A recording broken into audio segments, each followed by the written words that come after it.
Alrighty then. We're gonna have to mess around with the audio. Let me make sure that the gain is high, because it never really is. There we go. And then get really close to the microphone. I guess we got a stream ready. On Twitch, that is.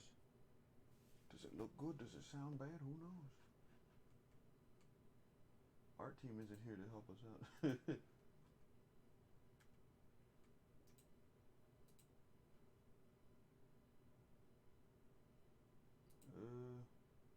Looks nice. Or seems good so far.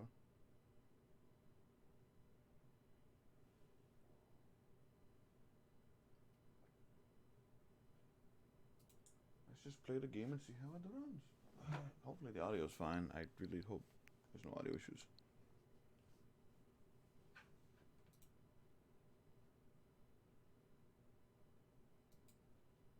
I don't want to troubleshoot the place.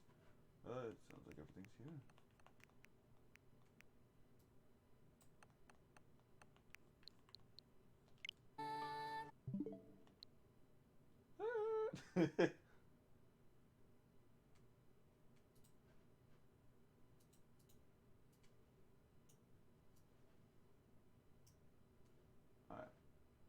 Alright. Yeah, that's usually the issue. My audio is always low. Let me edit that real quick. Oh, wait. It's maxed out.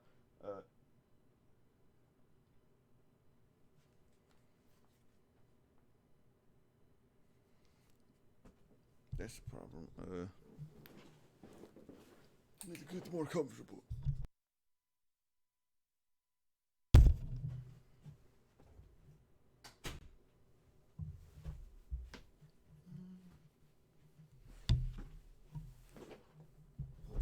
The mute did not work. Okay, nearly failed.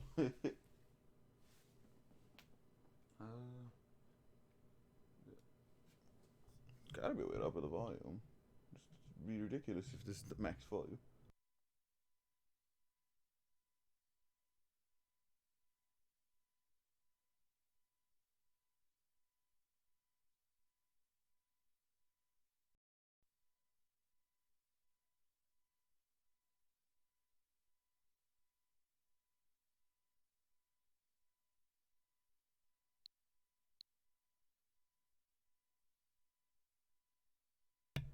I'll just mess with it and see how it, goes from here.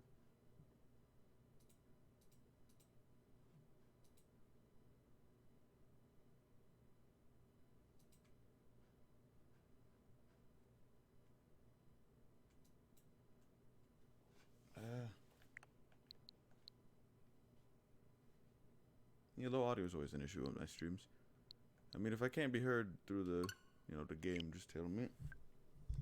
I'll try to get it fixed and get closer to the microphone. But the gain's already maxed out.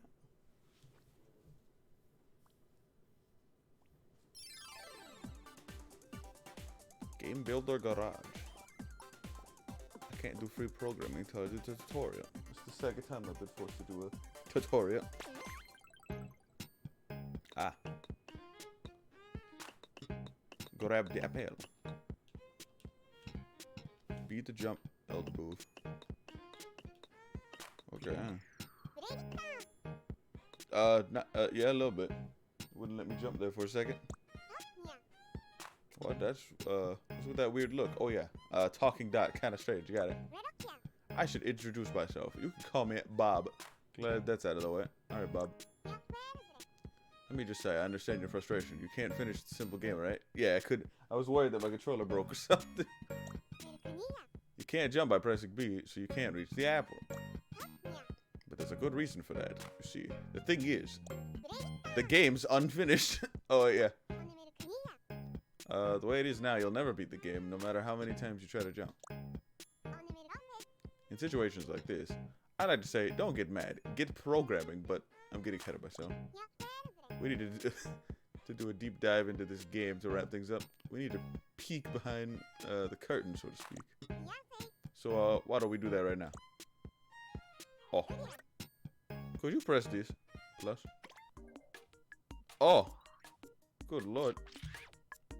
Oh, what is it, our Bob? Good to see you, dear. Hey, Bob. Woohoo! Hi, Bob. Boing. Huh. Welcome to the inside of the game, Mario. So you want to know about our friends here? These beings are called nodons. I guess nodes. There's all kinds of different nodons living inside your Nintendo Switch console. Oh no! If you call upon a nodon on this here program screen, then connect them together, and pow, you're actually altering the game's programming. This place where we use nodons to do programming has a nifty little name. It's called the Game Builder Garage. That's the name of the game. Any audio issues? Everything seems fine right now. I think, I hope. That little fragment of a game you played earlier was programmed in the Game Builder Garage. But let's get down to business. We'll use the Game Builder Garage to finish this game. What's with that blank look, Mario Man? Sorry, I woke up like 30 minutes ago. We're gonna use programming to finish building this game. It's not as daunting as it might sound. All we need to do is make it so pressing B lets you jump. Okay.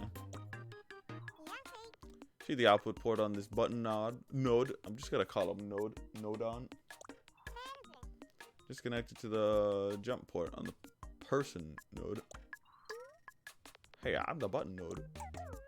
I know exactly what you're gonna do. You're gonna push the button like pow. I'm kind of a genius, but stuff like this. That's fair. Hi there, I'm a person node. Nice to meet you. You saw the little character on the game screen, right?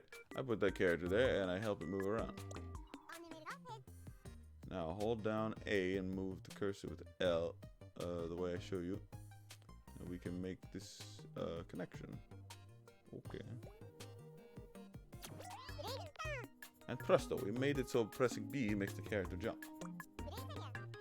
Now we should be able to complete the game. Why don't we head back to the game screen and try giving it a try. I can jump. It's a bit slidey though. You have momentum. I don't know if that's a good thing or a bad thing. You did it. Great job. You get to finish building a game with a bit of programming. Well then, why don't we pop back into the program screen? Huh. Game dev. So, what do you think? It's fun learning how to program a game, right? A little bit. Actually, I think you might have a real knack for this, Mario Man. How about it? Do you want to program some more games? If you do, maybe you'd be interested in your new pal Bob's interactive lessons. Like just now, you'd go through programming all kinds of games with me as your guide. And by the end, you'll have what you'll need to make your own game all by yourself. So how about it? Do you feel like taking some of Bob's patented interactive lessons? Yeah? So I'll make a AAA game right here in Game Maker Studio. You know, it would be fun streaming more on Twitch and whatchamacallit. Like, making a game here would be kind of funny. Like, I just, like, learn the game here and then most of the streams would be just us coding. Don't know if that'd be fun, but it'd be something. Yeah. But, welcome to the stream, everybody. How's audio? Audio sound good? Audio sound fine?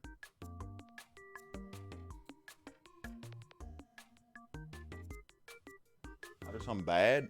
I'm not sure. I'm bad with audio. Always have been. Alright, as long as I'm close to the microphone, it should pick up my voice fairly well.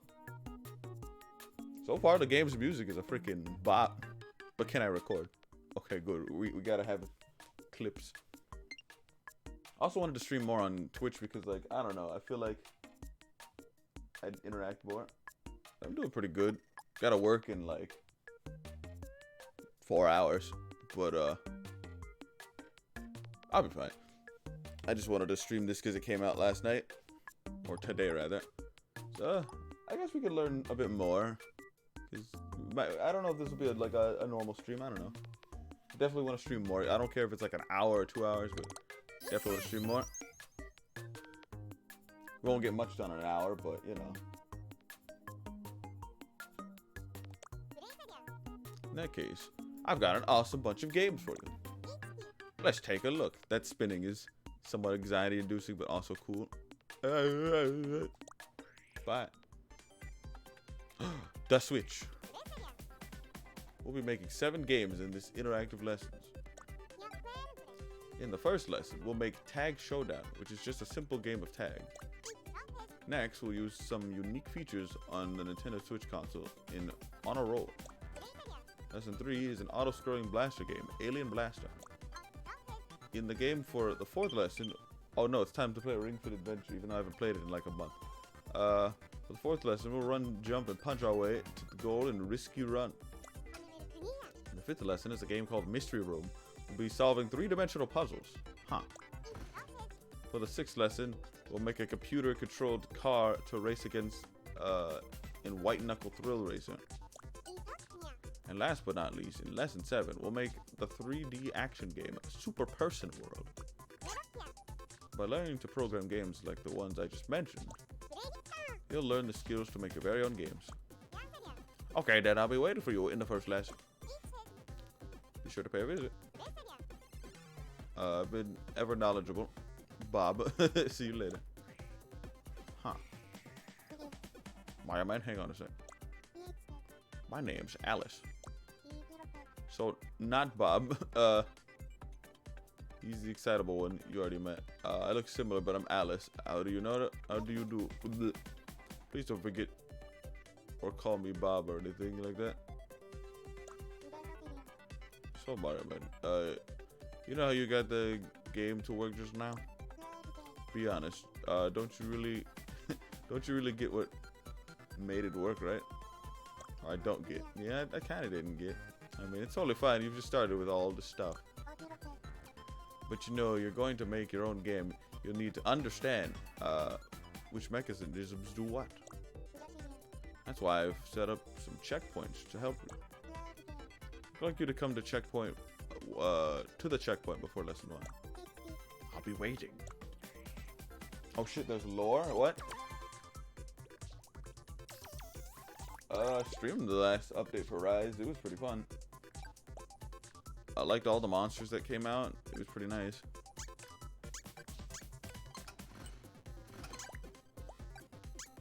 Okay. Oh god, I like how each one is like longer than the others.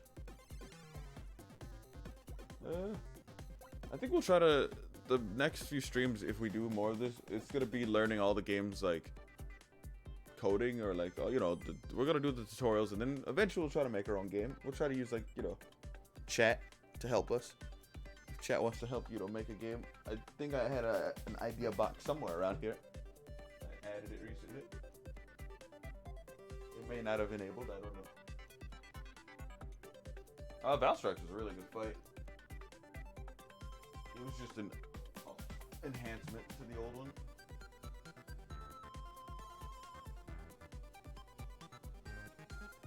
For now, Mario Maker can wait. Or not Mario Maker, Monster Hunter. Till the next update. Played it a bit yesterday, but I don't know. But anyways, let's deal with this checkpoint. Thanks for stopping by, Mario Man. Just in case you forgot, I'm Alice. I feel like I'm gonna be tested on that. And this here is a checkpoint. The idea here is to test whether you really know your programming stuff. And how do we test? With a puzzle. Maybe this is a bit sudden, throwing a puzzle at you and expecting you to solve it, but let's see how it goes. Make the person jump. Game Builder Garage, the basics. I've got something for you that I think will help you. Your very own Alice guide. This will give you further tips on how to use Nadon to make games. Can you select this here? It'll open up the Alice guide list. Why not use it to learn the basics of Game Build Garage? Oh, the basics.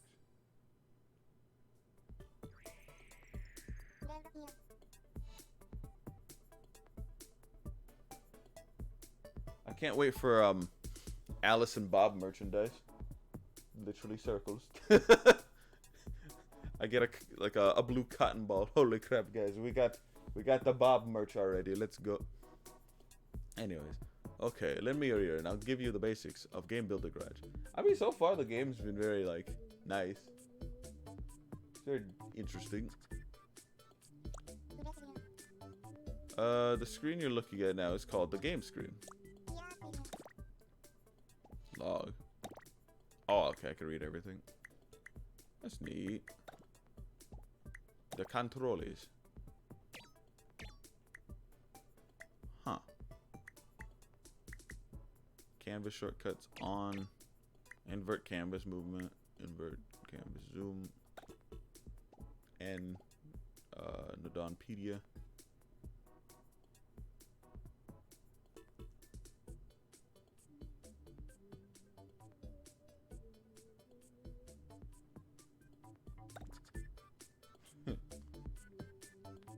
As the name suggests, this is where the game you program will play out. Here we have the person object. Damn, objectifying him, really. Try pressing B. Oh, he can jump. Oh, and I can make him jump higher. The person jumped. Well, what made the person jump exactly? Let me take you through it in the Game Builder Garage Basics. Let's take a peek around the back and see the other side of the game, the program screen. Hey peeps, oh, it's that programmer again. Hey, I remember you, Mario Man, right? Looking forward to bashing some buttons with you. So here we are at the program screen. This is where we'll program our game with the help of a host Nodon. That's right.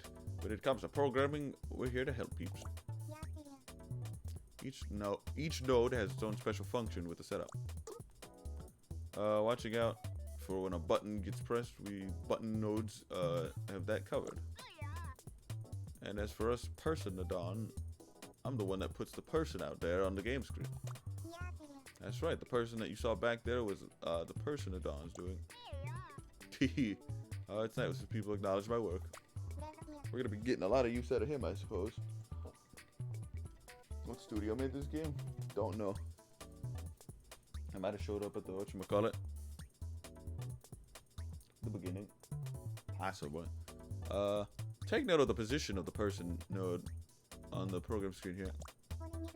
The location of the person node determines the location of the person on the game screen. Okay, so that'll be, I guess, their starting point per se. For example, if you were to move me over to the right of the program screen, the person will appear over the right side of the game screen. Let's try it out. Grab the person node and drag it over to the blue frame. Oh, I've moved. How do you think that looks on the game screen? Let's go to the game screen and take a look. Yes, moved. There you go. The person has moved over to the right. So take note, the program screen is the place where we position things that appear on the game screen, like objects or characters. Okay, head back to the program screen so I can school you some more. Another thing to know about the game screen is that you can scroll to find more space. I disabled the scroller before though. I thought it might have made things confusing. Now that scrolling is enabled, try moving L to put the pointer outside of the screen. Okay. Anything around here? There you go. Now you know how to get around the program screen. Now try moving R up and down while holding ZL and ZR. That's another way to zoom in and out. I thought it might get confusing if the screen was moving around here in my guide, so I disabled it. But I think this feature will really come in handy. But when you're when you're building your own games. Okay, let's put the screen back to how it was before. Kicking the microphone by accident. Okay, all done. Back to the main topic. I wanted to tell you about how to make the person jump. If you remember, pressing B made the person jump when we were on the game screen. Hey, that was my doing. I'm connected to the button node, see? These lines here represent the connections. You linked them up a while back, right? I'm watching out for anyone pressing B. I got you covered. Anyone presses B and I immediately send signals to the person node via the connection. Thanks for handling that. To understand the signal, try thinking of a very simple message that passes along a wire. Now to pay attention to exactly which part of me is connected to the button node. You see where it says jump? When I get a signal on my jump port, that's my cue to make the person jump on the game screen. Simple, right? Because we work together, the person jumps when you press B. Allow me to sum it up. You press B and B is pressed. Okay. It's easy when you know how.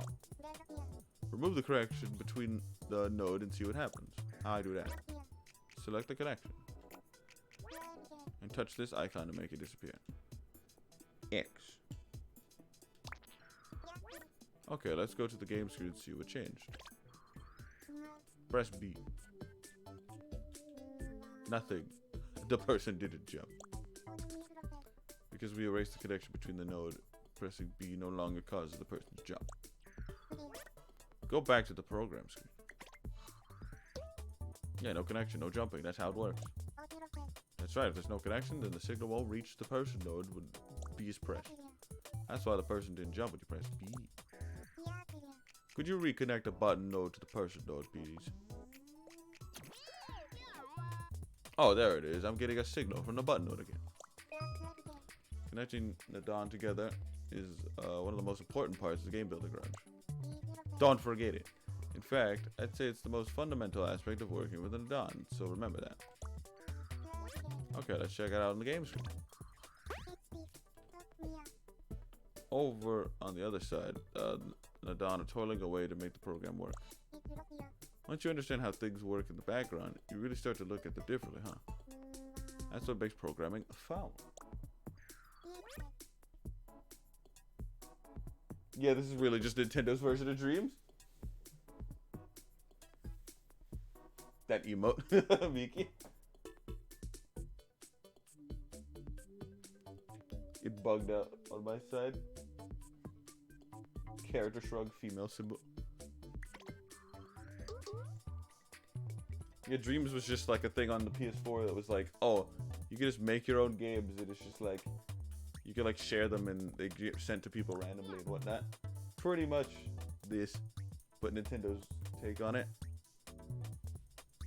You know?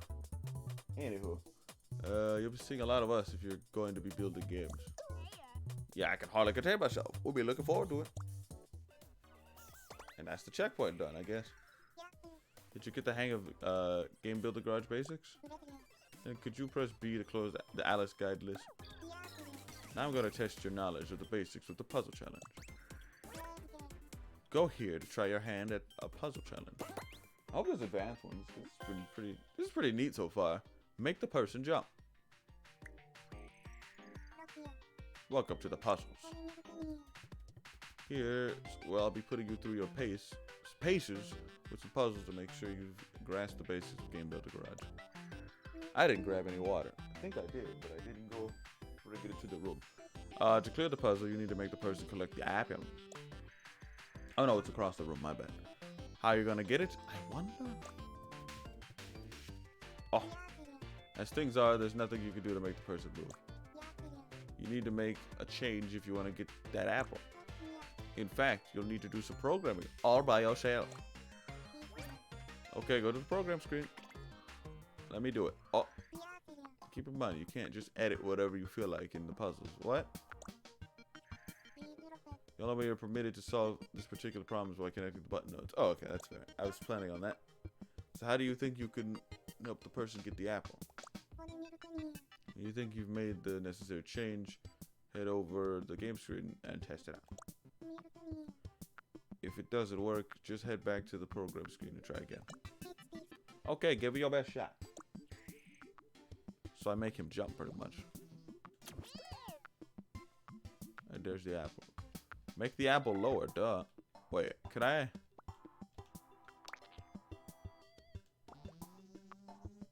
Darn it. I was hoping I could make the apple jump. Make the apple the main character. Make the apple run away from the person. No, I want to make the apple jump. You know, think outside the box. Make the platform jump.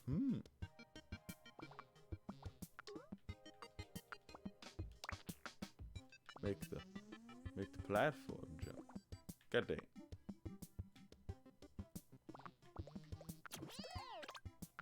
Hubble.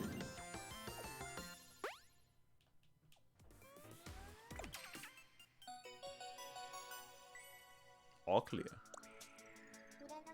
Awesome. Looks like you definitely have the basics of Game Builder Garage down. For now on, I'll be testing how well you know Game Builder Garage and then the dawn. So between each lesson, I'll test you with some checkpoints. I'll be adding things to my guide every now and then. That's Alice's guide. So if there's anything that's not clear, feel free to hit up Alice's guide. Now there's nothing holding you back, so let's go to lesson 1. Jump off the platform. They didn't give me a movement node. Tag Showdown. Let's see if we can finish this one today. Shouldn't be too hard. I wonder if we're gonna start from scratch. Oh, there's an entire thing. I thought it was like a whole. Huh. 1 second. Let me go get a quick swig of water. I'll be right back.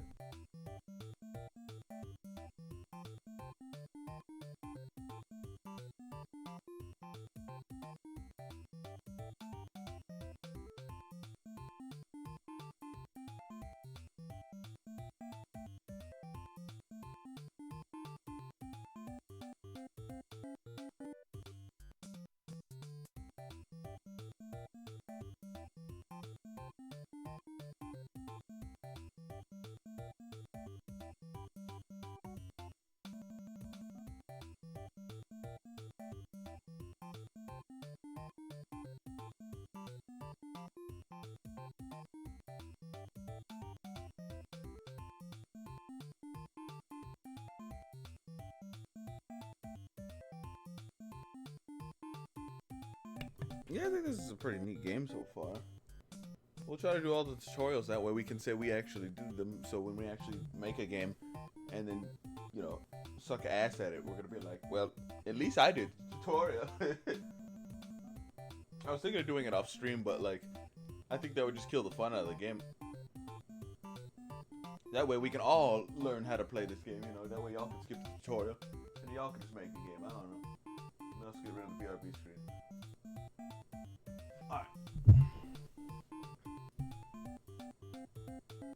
Stream's been running fine so far. It just picked up all my capture stuff from OBS, which was on YouTube, and now it's just on Twitch. So yeah, I think I might try streaming more on Twitch. I didn't before because my computer just couldn't work it. But everything seems fine so far. There hasn't been no real issues aside from audio, but that's always been an issue with my streams. Anyways, let's start. The music's been pretty nice so far. Hey Mario man, I'm so glad you made it. Welcome to the interactive lessons. Just in case you forgot, I'm Bob. And I can't wait to start working with you. Stop spinning, you're scaring me. Well, it's a day to remember because you got to make your very first... You're going to make your very first game. Tag Showdown. Oh, we're starting from scratch, I think. Because there's like nothing on the screen. Unless it's a preset. Oh, murder. Huh.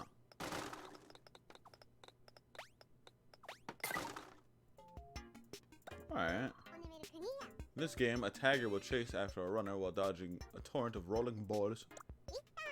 Sounds fun already, right? Yeah, Ross streams. Rubber Ross. He's probably streaming Game Maker right now if he's awake. Because he's going to be making some insane games, I'm assuming. Because he made a bunch of, like, Mario Maker stages that were just, like, infamously known throughout the community. Ross is freaking awful. So he's really excited for this game, I believe. Yeah, there's definitely people probably streaming this. I mean, look, let's see how many people are streaming it. But, I can't be the only one. Yeah, there's a few people streaming it. Quite a few, actually.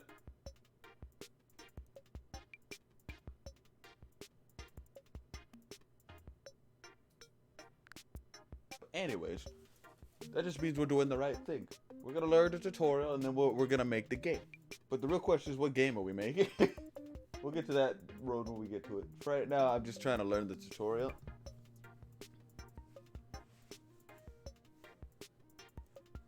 I mean, that's why I have chat. Chat's gonna try to help me make a game. Y'all are more creative than I am half the time.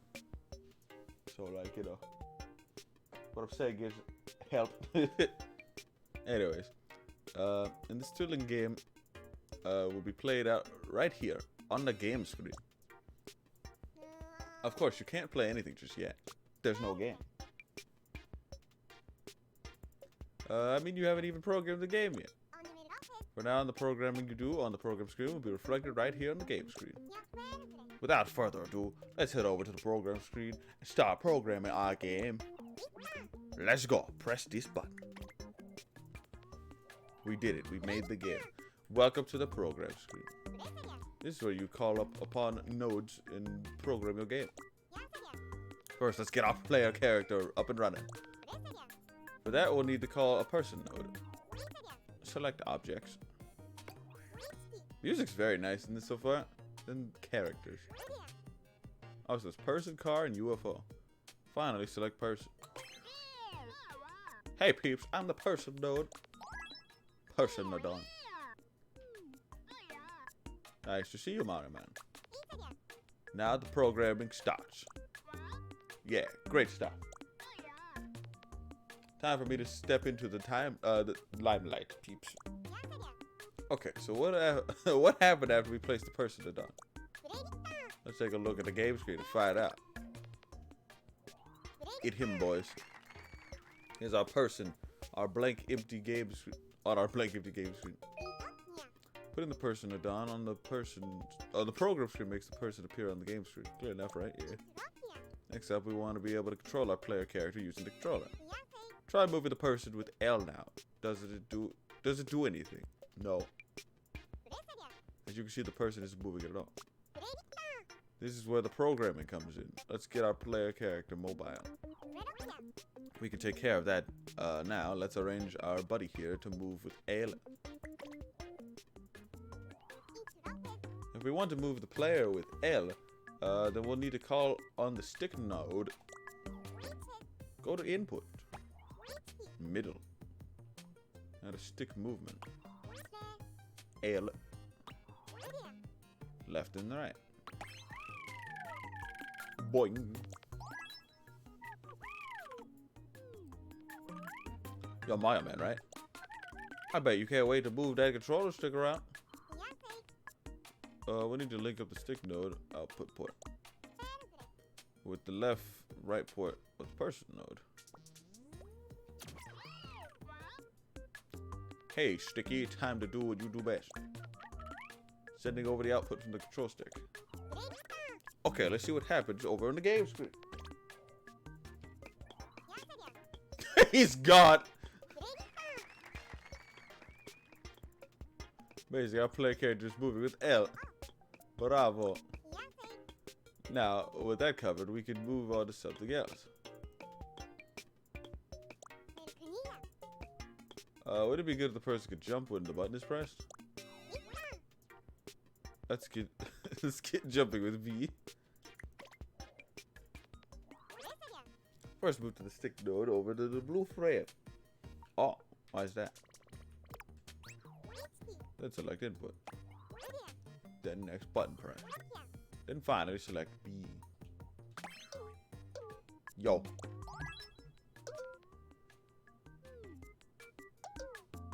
Call me button node, I'm your button bashing buddy. Yeah, we've met. But ain't my pal Mario Man. Yo, what up? The buttons are getting bashed, I got it covered. Beep boop boop. At the blue frame. Then link up the button node output port to the person node's jump port. If that button gets bashed, you can be sure I'll let you know. Thanks, bud. Kind of check out on the game screen. Try pressing B. Oh, there's a little bit of momentum that you can do, but if you're like moving already, hard to like stop. It's like Mario 3 controls, kinda. So you're saying I can play Mario 3 on Game Maker Studio? That's kind of cool.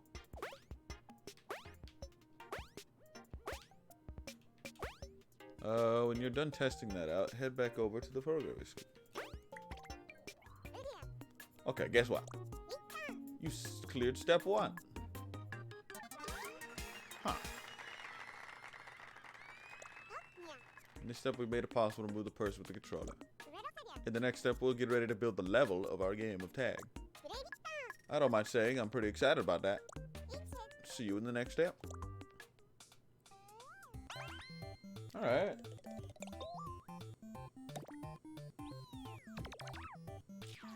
Making the floor and walls.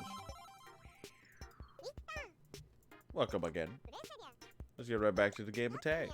First, we have to look exactly what we've done. Alright.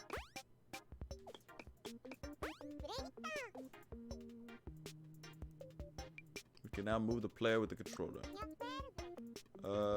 This time around, we'll be building the floors and walls that set the stage of our game of tag. Over to the program screen we go. We'll be making the floors and walls, but first, we need to decide where we're going to put the entire level. How about this space up here? That should do. I'm glad that's settled. Now we need to make sure this area is shown on the game screen. If we're going to do that, we'll need the help of the game screen done. Open objects. Select game screen and camera. And now game screen. Oh. Hello, darlings. I must say you're looking radiant today. It looks like it's screaming. You're right. People really do stream themselves doing literally anything. I mean, I don't know if that's a good thing or a bad thing, but it's a thing. Anyways. Oh, and you must be Mario Man. Everyone's saying you're the next big thing. I'm a thing, but I ain't the next. With you at the helm, this is going to be simply stunning production. We'll be sure to rise up to the very top, darling. If we make use of the game node, we can determine which part of the program screen will be reflected on the game screen. I couldn't have put it better myself, darling. Whatever I frame will appear vividly and thrillingly on the game screen. Now let's make this game screen Nadon look a little bigger. Drag this icon until the Nadon fits the blue frame exactly. I've done it. I can't see blue. Now let's take a look and see what's happening over on the game screen. Oh, I think you've noticed that our player's character is nowhere to be seen. Appears. You see over on the program screen, the person Nadon isn't surrounded by the game screen Nadon. Let's head back over there and fix it so the person appears on the game screen.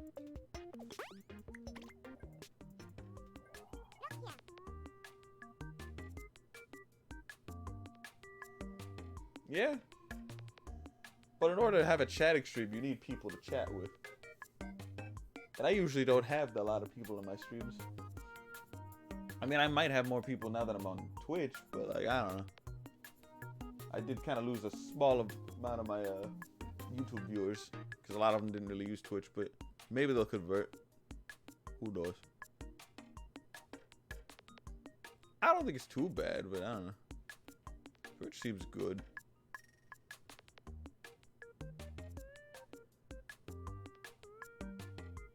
Anyways. Okay then, let's move on to the person node. Also, I like how Streamlabs has chat built into it. I bought a second monitor, kinda. Well, I mean, I still need the second monitor, it's just that. If I ever start streaming on PC, because I haven't streamed on PC yet, I would need another monitor to read chat. Or I could have like got my phone and looked down, but that would have hurt my neck a bunch. Anyways. Can you drag it over so that, it's within the game screen node? Okay. Wonderful. Now the person is in the limelight and the camera loves you, darling. be sure to get my good side. Let's see what changed at the game screen. I think I know what's gonna happen. Look, now we can see the person reflected on the game screen. Yikes, but not for long.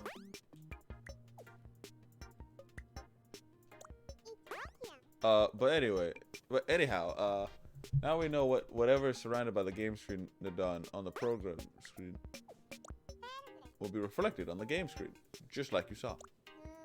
But we're not in the great shape if our player's character can't stay on the game screen. The obvious solution is a floor, of course. We will, of course, need an object add-on to make the floor. Go to Objects. Now, Simple Objects. Lastly, select Box. Hey, yo, the name's Object Node. He's cool. True to their name, object nodes are nodes that make objects appear on the game screen. Well, he's not wrong. Drag the object node underneath the person node. The game's music is nice so far.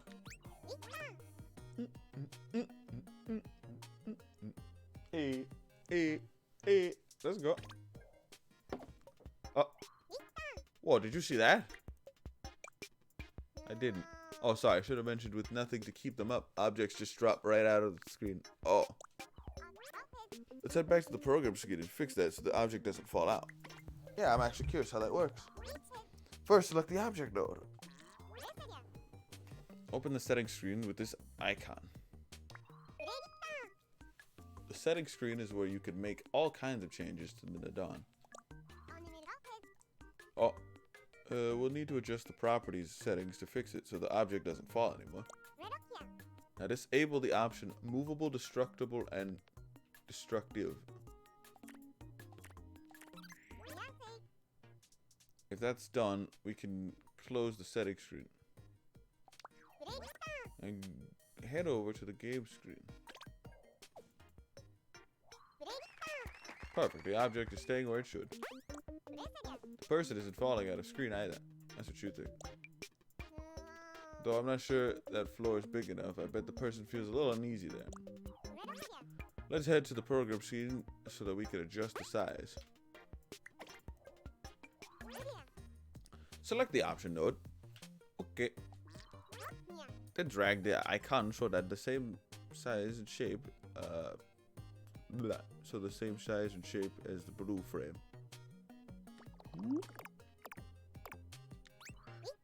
Perfect. Let's check out what happens to the floor on the game screen. Huh. Now that is a much more reassuring size. The player won't fall off quite easily now. The floor is doing its floor thing, but its color is kind of plain, ain't it? Let's see if we can change the color too. To the program screen. Select the object node. Open the settings screen. Now choose color. Here's where you'll be able to select the color for your object. Hint: experiment with colors to make your creation look great. If you enable auto, the color will be selected automatically based on the destructible and destructive properties. Oh. Let's try making it brown.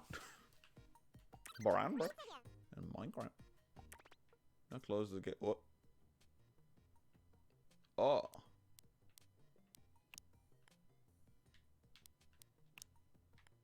Yep. Use me whack an object. Use me to whack an object on the game screen like bash, smash, crash. Huh. That's neat.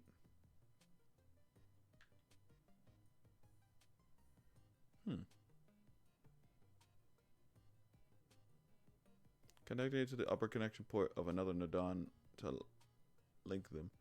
When connected to this port, the object will be physically linked to the target object. Huh.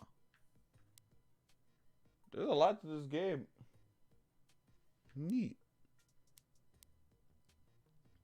The color will be applied automatically depending on the properties. See also when the color is set to auto. Destructive is yellow. Non-destructive is magenta. Plus destructive. Non-destructive plus destructible. It's blue. Huh.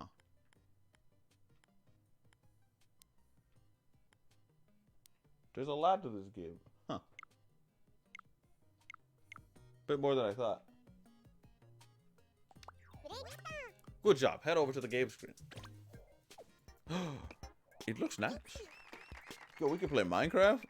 And the floor is now brown. Awesome. Well, the floor is all taken care of. But if the player goes past the edge, it'll just fall off again. Perhaps some walls would make this level a little bit safer. Back to the program screen. Just like the floor, we'll need to make use of the object node on to create walls. Calling up more object node on, changing settings again. Sounds like hard work, right? It is. So let's save ourselves some work and just copy the floor to make the walls. Select this object node. Use this icon to copy. I could be a wall, no problem. And we've copied the object node. Drag the new object node over to the blue frame. Now we just need to change its height and width.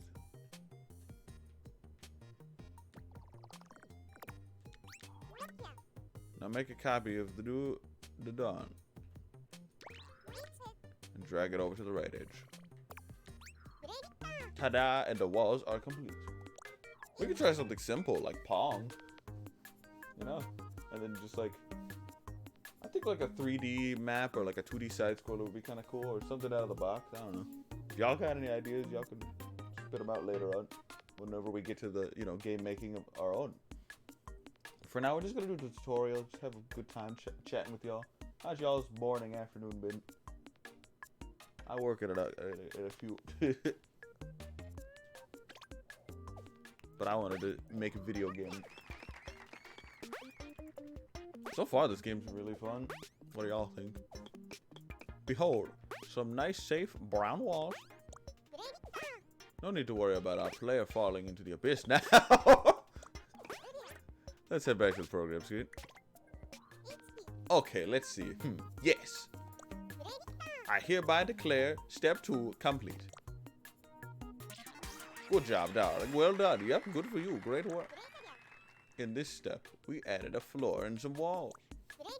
In the next step, we'll add some platforms to complete the level. Bye for now. See you again in step 3. Ooh.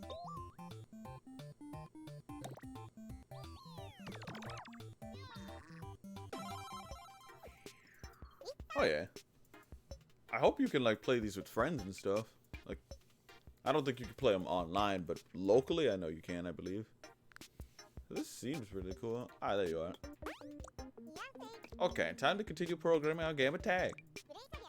Last time we made the floors and walls. You can try moving the player with L and B. In step 3, we're going to make exciting changes to the level's environment. But doesn't this place seem a little small for a game of tag, maybe? You could fiddle around with the walls and floors to make them bigger, a bit bigger, or you could just make the person smaller. This will have the same effect as making the level bigger. That's smart. I didn't even think about making the character smaller. Select the person, Nadon, and fit it into the blue frame. That's how you make the person, Nadon, smaller. But what'll happen if our character over on the game screen? Huh, that fits perfectly. As you might have guessed, it shrank in size to suit their mood. It has a lot more space to move around in, right? Looks like we're all set to continue building our level. Back to the program screen. This is where we'll be living things up by placing a whole bunch of platforms. Start by selecting the object Adon and making our floor. So we're just borrowing the floor and making everything out of it. Then adjust the new Adon so that it's the same size as the blue frame. Oh. Take it over to the blue frame. Hop on me all you want. I won't break. Breaks. Let's check out what we've done over on the game screen. I don't like that. I don't like those two thingies. Anyway.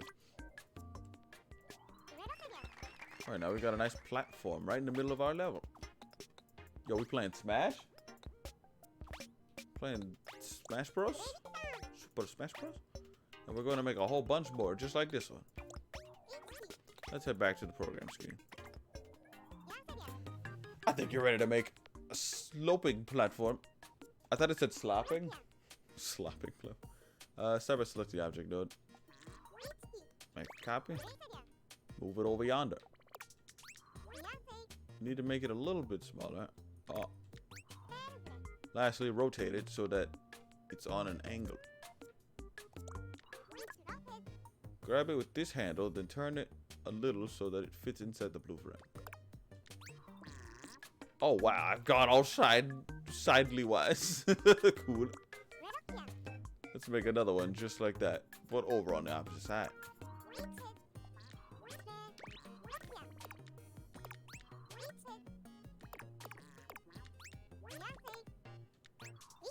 Perfect fit. Okay, let's see what changed on the game screen. Now we have two slopping platforms to slop all over. Things are going great so far, but we still have a few more platforms to create. Next, let's add some slopes in the bottom corners.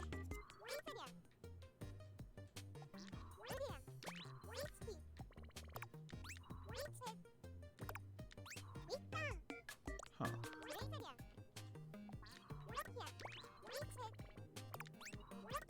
Really, we don't have to shrink these. Time to check it out on the game screen. Oh, that looks nice. These wacky slopping surfaces are going to give us a thrilling game of tag, don't you think? But you know what? We really need more platforms. Calm down. Select the object dot in the middle there. And copy it. Now drag it up a little higher. And let's make it a little bit smaller. Next, let's add some platforms on either side. Okay.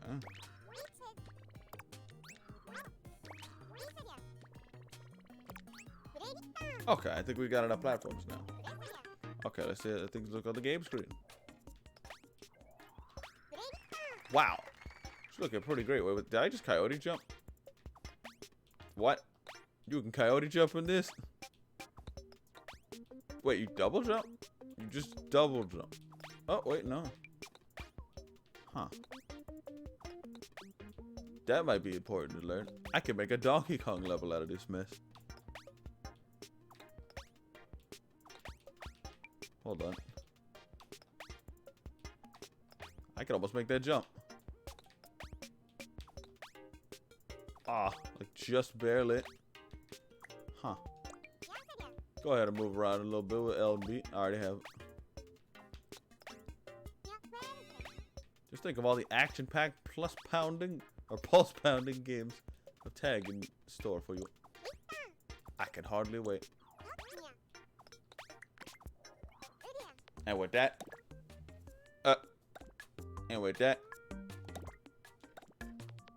oh my bad. Step 3 is complete. I kept pressing pause. So in the stage, we added some platforms to complete the level. Buckle up, because the next step will be coming to the real turning point. Our game of tag is about to become a 2-player game. See you in the next step.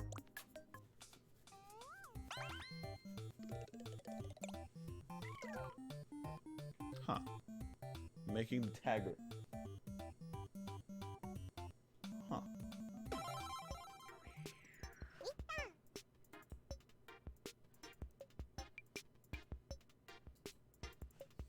Great to see you again. We're already halfway through the program of our game of tag. You're zipping through this stuff. In this step, we're going to create a second person to act as a tagger Then we'll have a real deal bona fide 2-player game. Last time we added some interesting touches to our level. Let's warm up by moving the player character around a little bit using L and B.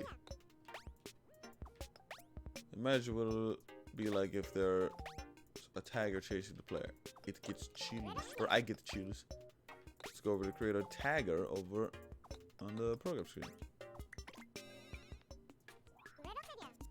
Man, it's already a lot of stuff on screen. All we did was make a tiny level. Like an in-boundaries level. These like levels, like this coding is gonna get like crazy. Before we make our tagger, let's adjust the position of the person a bit. Move the person down above the platform on the right side. It's a good idea to move over the other Nadon attached to the person though too. I'll make things a bit easier to understand. To start, let's move the stick Nadon. Next, move the button Nadon. Okay. Let's take a look at that game screen. As you can see, the other player has moved from the middle to the right of the screen. Okay, those preparations are done. We could use another person to don for our tagger. Select the person to don. Copy it. Hello, peeps. How can I help? Aha, you can count on me. I'm a reliable person to don. I'm a reliable person. Da, da, da. Friend. Now we have 2 caricatures. Try moving them with L and B. Huh. The person on the left side isn't moving. I guess it's not that surprising. We still need to do the necessary programming to control the second person. Let's head back to the program screen and handle that. So, now that we have 2 characters, we need to figure out how each one will be controlled. Since this is a 2-player game, we'll need to have 2 players controlling 1 person each at the same time. Control 1 person with the left Joy-Con and the other with the right would be ideal. Let's arrange it so that the tagger on the left side moves with L and jumps with L. As for the runner on the right hand side, let's control them with L and R. Or R, okay. R and R, alright. Now that we've got a plan, we can program the controls. Let's start with the tagger. First we need to call on the stick Nadon.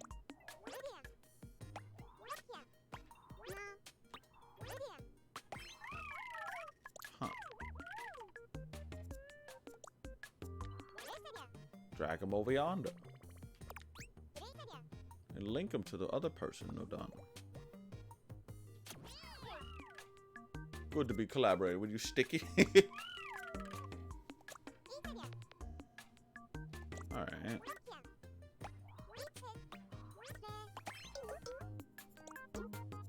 Oh, just so you, oh, I just know you want to smash L like there's no tomorrow. I would smash, smash, smash. I don't want to smash that L. They're connected with the person to Don jump port. Okay. Okay, the tagger's now ready to receive controls. Next up, let's change the controller for the runner. Let's program the Nadon so that our runner moves with R and R. So let's make Nadon and open settings. Oh. Oh, that's cool. I could change like the threshold or whatever. I could probably change like jump height too. That's neat. Set which stick sets to right. Left. So set the which stick setting to right. Now that's done. You'll be able to control the runner with R instead of L. And select the button on. And disable B. And enable R. That's neat. And get ready to check out the results of your work on the game screen.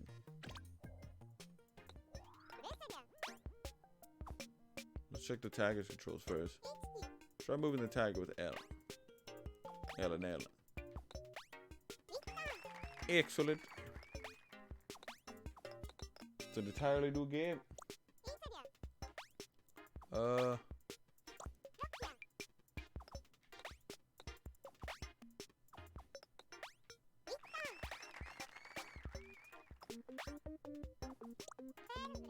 Super Mario.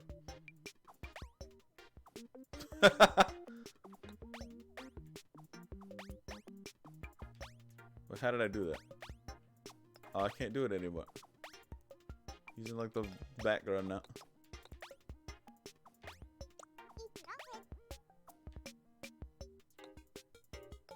They all won.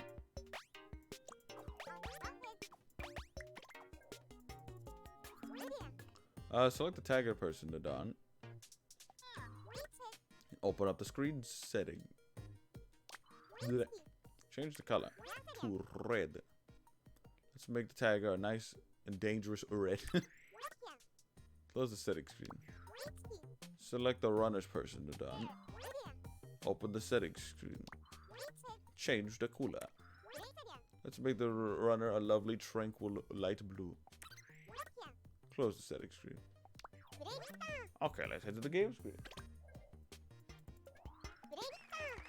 Huh.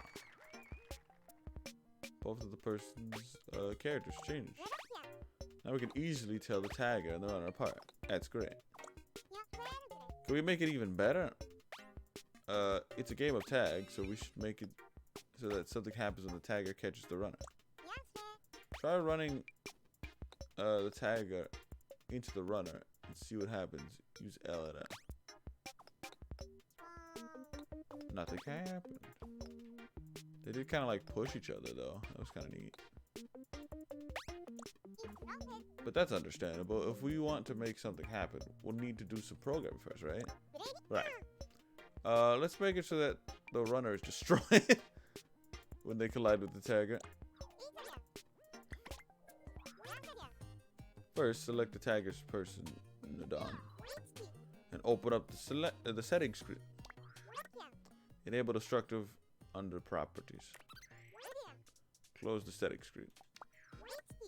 You could make it like a platforming game where you have to dodge objects and, you know, jump over them or you know, die with that kind of setting. That's neat. Next, select the runner's person to Don. Open the settings screen. Enable destructible under properties. Close the settings screen. Now if the tagger comes into contact with the runner will be smashed into smithereens. I can't wait to test this out. On the game screen, let's go.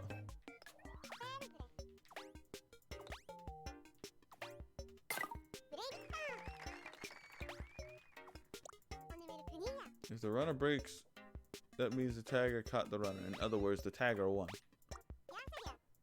Our game is now a true two-player game. If you caught the runner and you want to play again from the start, you can press the retry for a do-over.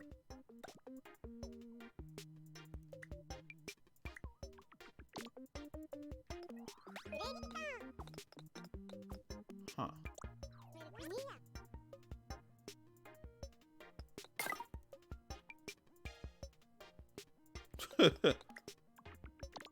So the red one can only attack the blue one.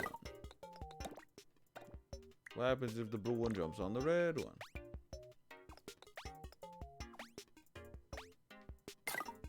Huh.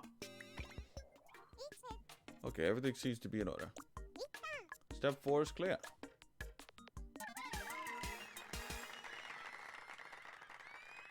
When will I draw?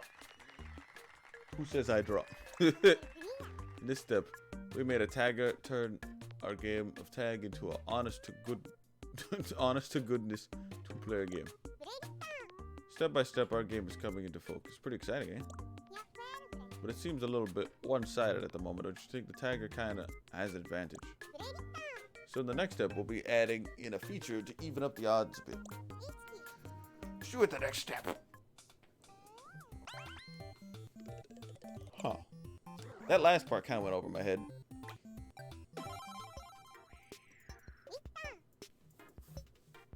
Because why is the red one only able to damage? Must have missed something.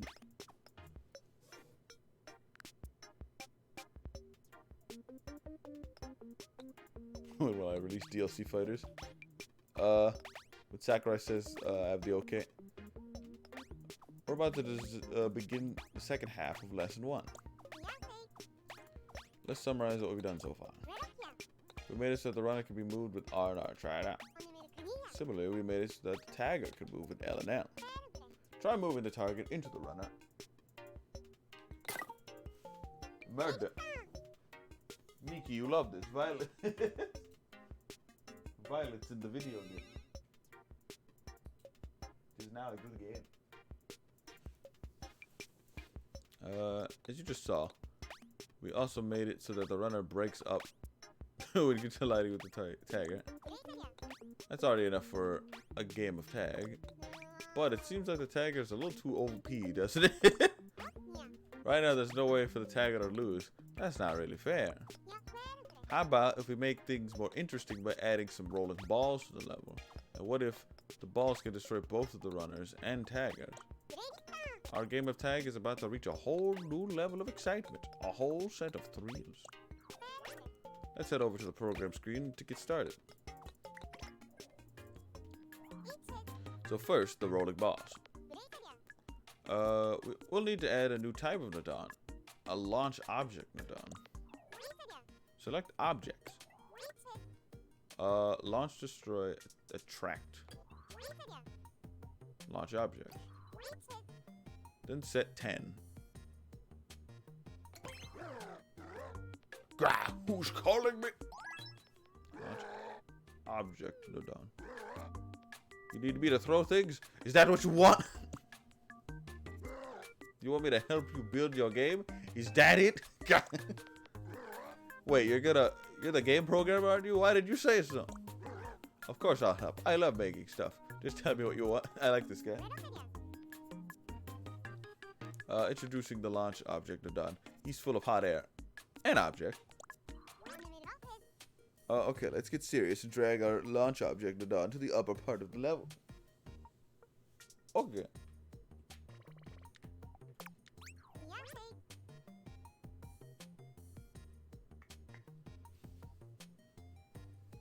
Now, let's confirm this over on the game screen.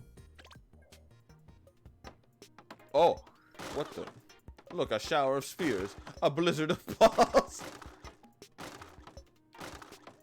I don't... Oh! That's exactly what the launch object, Nadon can do for you.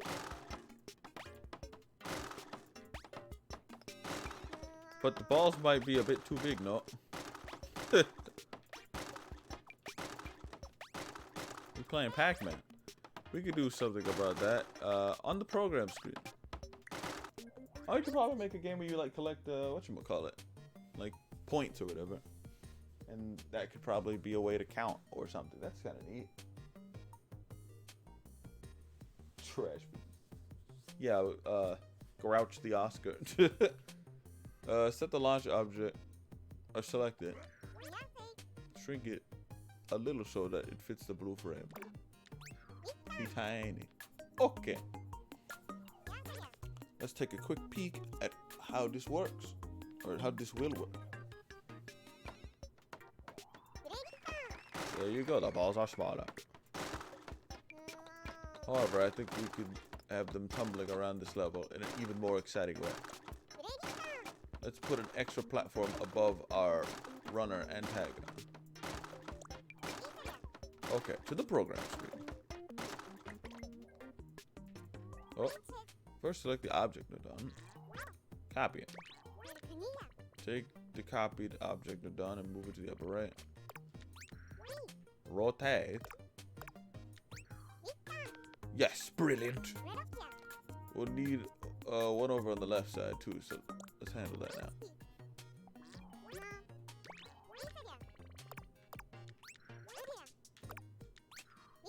Good job.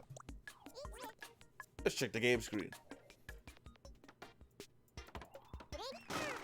Now our tagger and runner have a little shelter from the torrent above. I think the torrent is a bit too powerful right now. The balls aren't rolling right, are they? We can adjust the power over on the program screen. Select the launch object, Nadon. And open up the settings screen. Set the launch speed to 4. Wow. Close the settings screen. This is neat. I like these.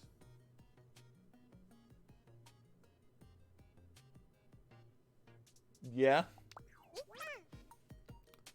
It does. Anyways, check the game screen.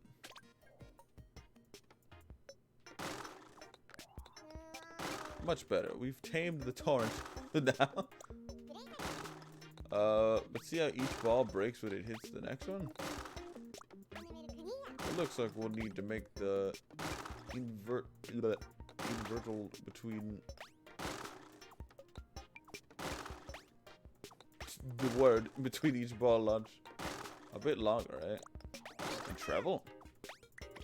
Word. Select the launch object and open the settings screen. Set the launch interval seconds to 7. The funny number.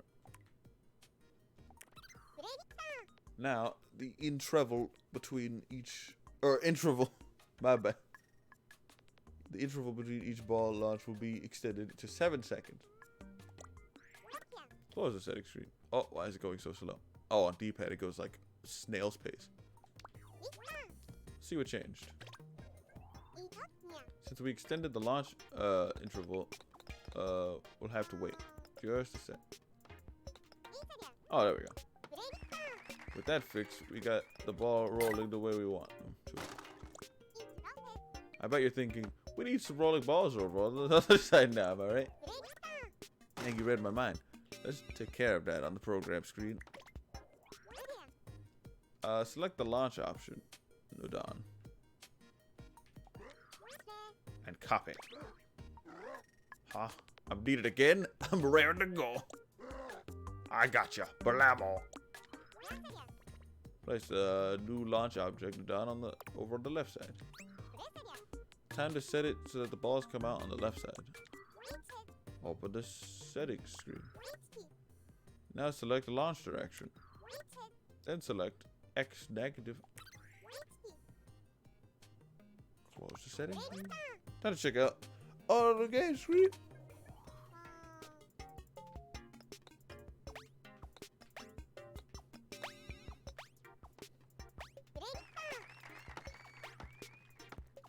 Now our shower spears comes from both the left and the right.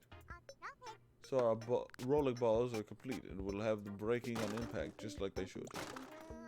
But there's still something we need to fix. Try moving the tagger with L and L and see what happens. As you see, our target isn't damaged when the balls hit. Let's fix it so that the tagger breaks when the balls hit when the balls hit. Program it then. Select the tagger person, Odon. Open the settings screen. Enable destructible under properties. Ah, okay. Oh, destructive. Okay. So the blue one is destructive, but the whatchamacallit. Or no, he's destructible, but the red one's destructive. So now the blue one isn't destructible or destructive. He's just destructible. But now they're both destructible. That makes sense. So now they both die. I'll try walking the tagger into the balls.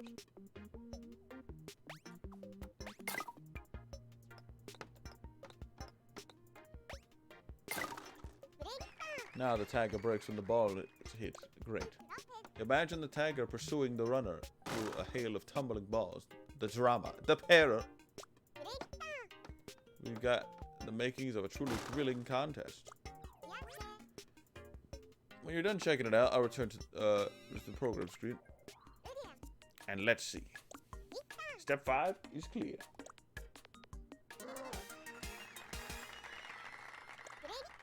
In this step, we use the launch object Nadon to liven up our game of tag. In the next step, We'll make it so the game can be played again and again. See you in the next step. Looking forward to it. This has been pretty neat so far. I don't know if y'all need me to read it, but I don't want to speed through it too much. I mean, I think reading it aloud kind of helps. Keeps you more focused than just reading. Automatic retry. You made it! Great! We're getting pretty close to completing the construction of our game of tag. Let's refresh our memories about progress so far. Now let me see. In the last step, we really upped the danger by adding some destructive rolling balls. See the danger, see the murder. We've done a lot already. In fact, our game is almost finished. This time, we're gonna make it a little bit easier to play. You could say we're adding a quality of life upgrade.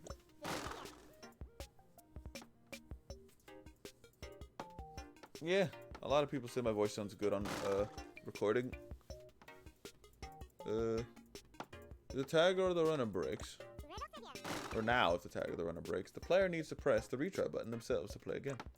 I was thinking of doing voice acting, but Oh, hello, welcome to the stream. We stream in Game Builder Garage. We're just doing the tutorial like a scrub, so that when we actually make a game, we'll be sad. We'll have chat to help us. Y'all got ideas. Y'all got big brains. But anyways, it seems like a lot of hard work when you're supposed to be having fun, don't you think? To make life easier, how about we add an automatic retry to the game? If the tagger or the runner breaks, a retry will be triggered. Okay, to the program screen. Oh. First, we need to call on the Dawn that watches out for things breaking. Namely, the object break Dawn. Select input. State change. Now select object break. Hi, honey. Is something I can help you with? I hate how it's a broken heart. That's hilarious. What's that you say, hun? There's something you'd like to ask me? Don't be shy. That's right. The tagger or the runner breaks. We'd like you to let us know about it. I'll take care of it, sugar. Don't worry about a thing. If that's what you're looking for, why don't you open up the settings screen and take a look at my check what setting?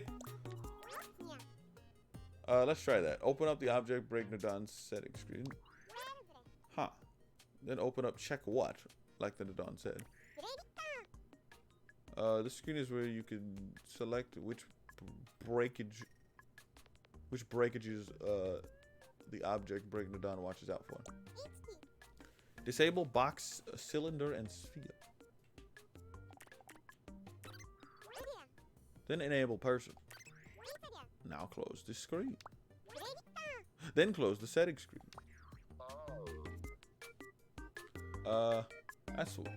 That's the way to do it, honey. I'm all set now. I'll keep a lookout for a person breaking. If that happens, I'll be sure to let you know about it. That out of context, that's just, yeah. Don't worry about it, hun. I've got you covered. You just focus on what you do best. Programming. Okay, drag the object Nadon over to the left. For reasons. Next we'll need another Nadon. One that makes the automatic retry happen. Namely, the retry Nadon. Go to output. Now retry and swap. Then select retry. Oh, dearie me.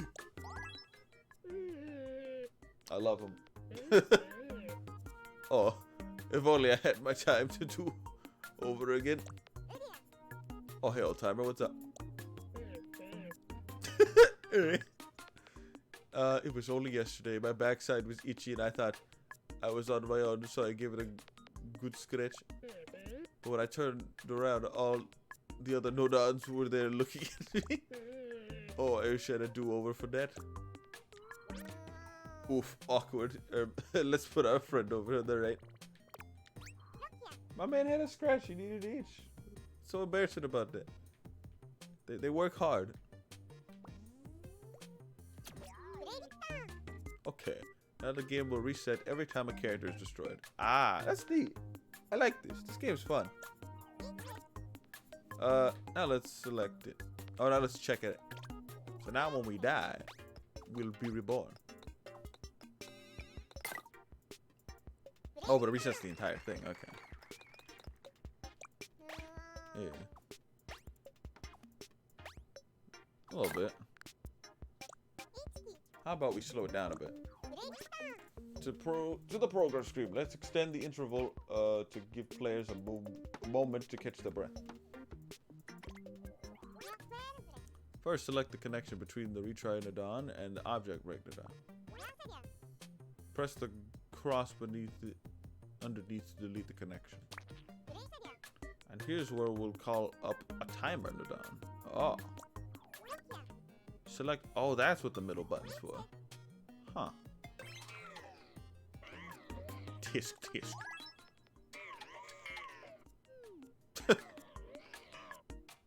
You need my help? I hope you aren't wasting my time. We wouldn't dream of it. We just need some of your programming expertise. Oh, really? Why didn't you say so? I'll help. But it causes me no shortage of headaches when people don't make appointments. Naturally, I want to help out, but I've been double booked. Bro, what have I been double booked? I can hardly take what I'm supposed to be talking, can I? Huh. It always pays to have one's schedule in order. Sorry? Well, as long as we're all in the same time zone. Let's move on. Connect the timer nodon to the object break nodon. This is getting too real. He knows too much. My fans are in like the other side of the time zone period. Then connect the time nodon to the retry nodon. Now we'll have a longer interval between the character breaking and the retry. Neat. Let's take a look at the game screen. Smash either the runner or the tagger and see what happens.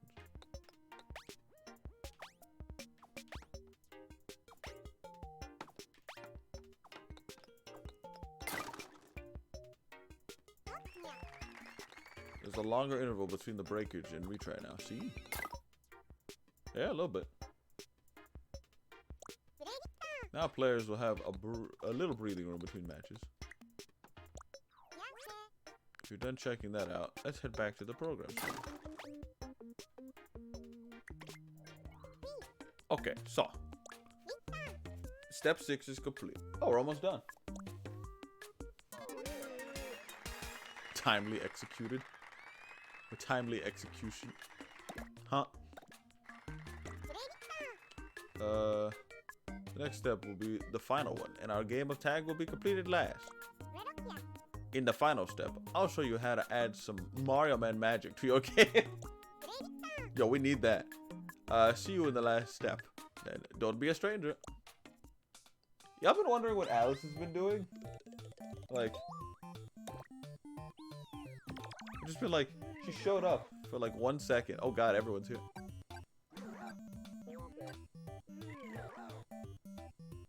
Call that your game studio. Where's Alice been this whole time, you know? Showed up for like 8 minutes and then left. Hey Mario, can you feel the excitement in the air? This step will be the last one, and then our game of tag will be complete.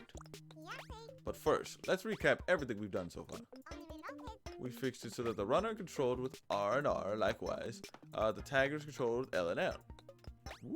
Oh, that's neat. And we made it so that it's game over when a ball is hit either player. It's fair to say we've got pretty much everything we need for an awesome game of tag already. However,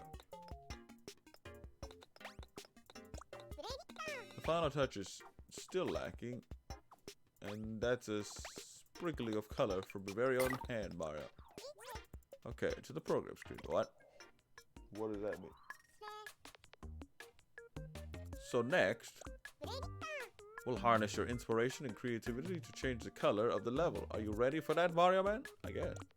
To start off, we'll select this object nodon and open the select the settings screen. And open the color screen. Here's where you can change up the color of an object. At the moment, this object is brown. But how about making it black instead? Ah. Ta-da, we changed the color of the middle platform to black. Now what I'd like you to do is change the color of the other platforms to whatever you like. Express yourself. Let the hues flow out of you. Ah. Your time to shine, Maya Man. Run wild with a rainbow of colors. You're going to change the color of every single object in the dawn to whatever you like. So to start things... So start thinking about how you'd like to paint the town in shades of Mario Man. What if your name was Red, and then yeah, they said paint the shades of town of red or whatever. Paint the town in shades of red. I don't know. To make things easier, I'll make it so that you can move the program screen's viewer around, and you can use this button here to redo your last action. When your creative endeavors are complete, let me know. Just press done whenever you have everything the way you want it. Ready, steady, start programming.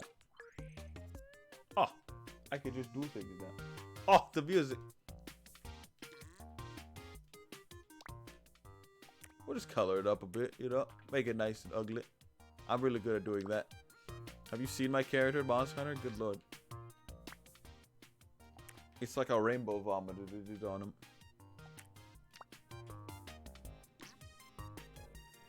Kind of like the brown on the bottom.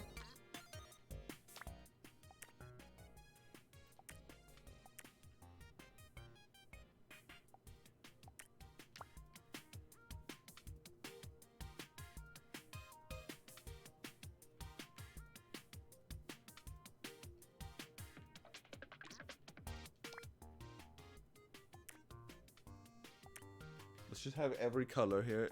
It will look awful, but I'll like it. It's my game.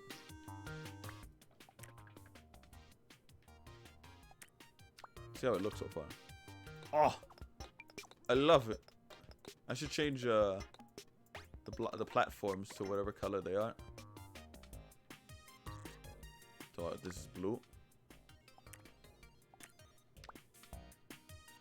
and then this is red.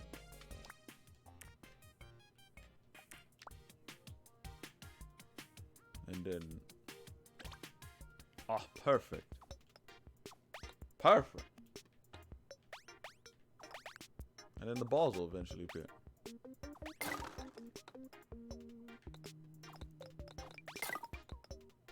Nice. Oh, we're done. I'm sure you want to finish here. Oh, done already? Yeah. Let's take a look at the finished article. The first ever completed game. I love it. He committed the crime. Yo, we about to make GTA up in here. Oh, what style? What flair? Color me impressed. Okay. With that, I can declare that development of this game is complete. What a magnificent game it is. I feel like a spoil sport interrupting this monumentous occasion. But if you could head back to the program screen for a moment.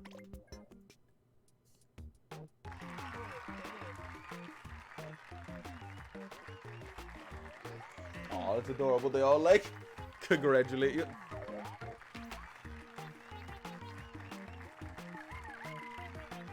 I couldn't have done it without the nodes in the background.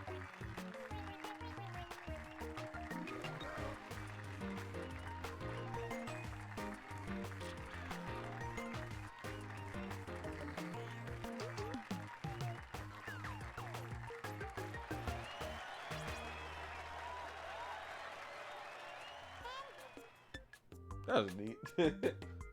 You've come a long way already, Mario Man. It's been an hour, and you're already ready to work at John Nintendo. We've got the makings of a genius programmer in you. There's no doubt about it. Now all that remains is to have our game of tag take a place of pride in the game list. Back to the menu.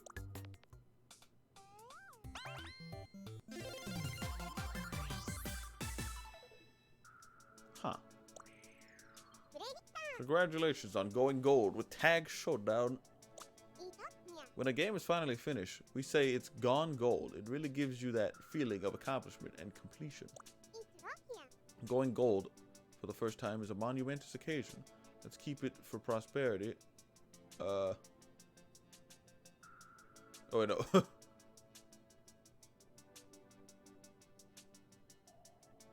Posterity? I think I said that right. By adding your game to the My Games list. Ah, so this is the game you made, Mario Man. Now you'll be able to go back and play it anytime you want. Oh, I guess you're probably a little curious about this place. A little.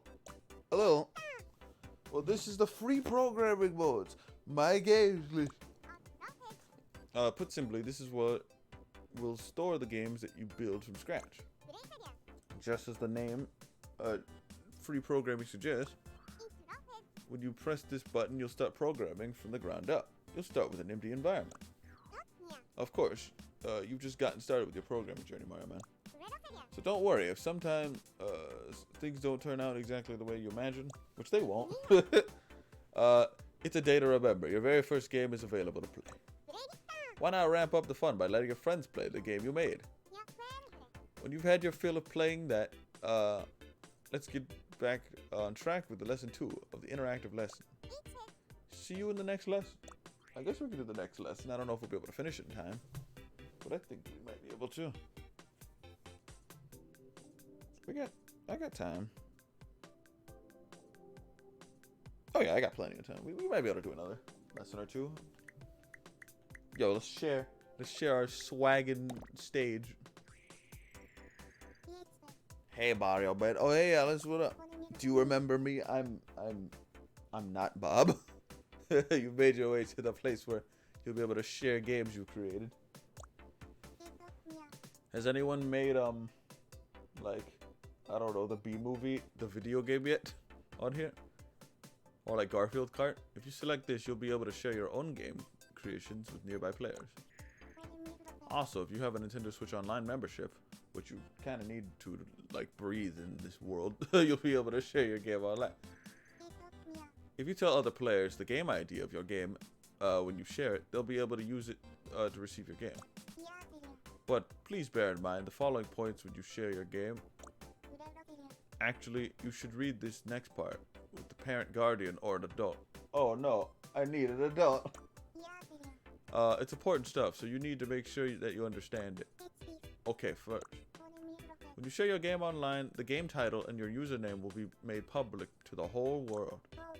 Second, I like how she's like bobbing up and down right between the share online, share locally button. I don't know, that's very calming. Please do not share any game that have any kind of inappropriate content, okay? For example, illegal content, personal information, or content that violates the rights of others would be considered inappropriate. Also, games with fast flashing lights or games that might make people uncomfortable are inappropriate too, so don't share them. I mean, some people could find tag inappropriate, so. Anywho, games that have inappropriate content like that, or games that violate Nintendo's account user agreement in other ways will be deleted. Last but not least, if games aren't imported by anyone for 1 year, they will be deleted. Okay, so do you understand what you need to be careful about? So, I guess we can't make the B movie. That's unfortunate. Okay, great. Looks like you've got the hang of it. But you'll be able to view or delete the games you share here. Okay, see you later.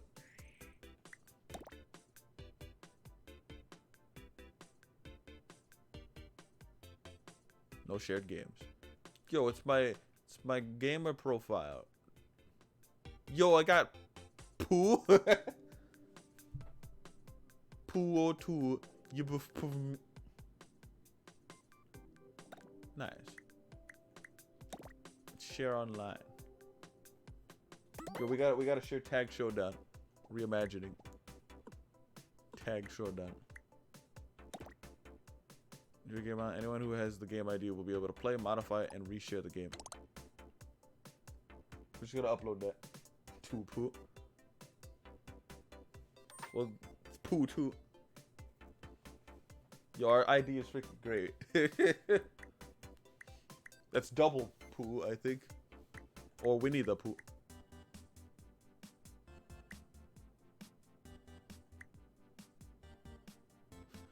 The game ID is go to or go to. What the hell? Share on social network.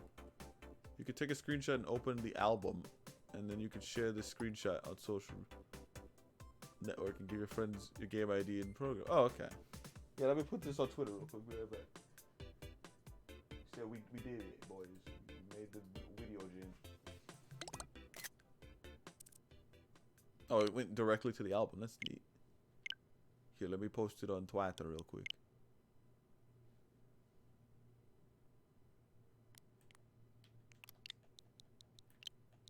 Gamer.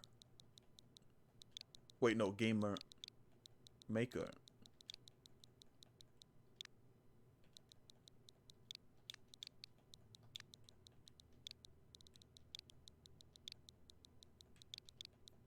Gamer maker. There we go.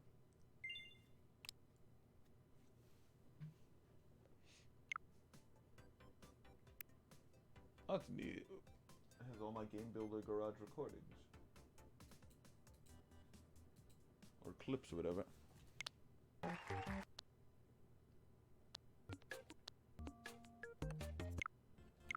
I'll be on the lookout for a breaking person.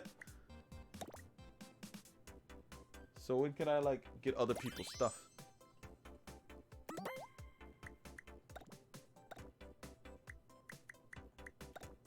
Receive. Receive from online. There you are, Mario man. Hello. Bye. Have a good one. Right here is the place where you can receive games that other players have made.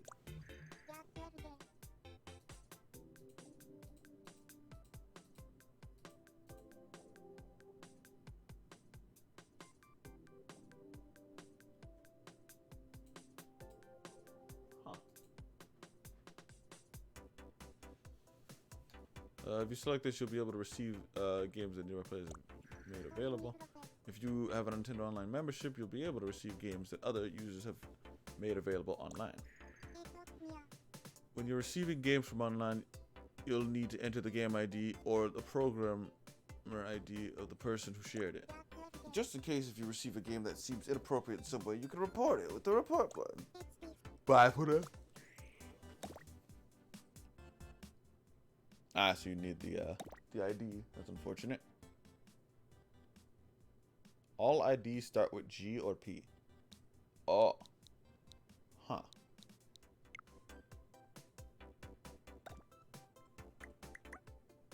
Number of games. I can only have 65 games? What?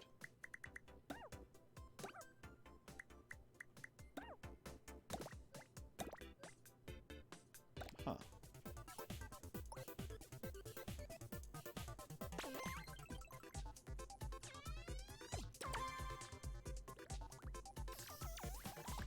Oh, a test.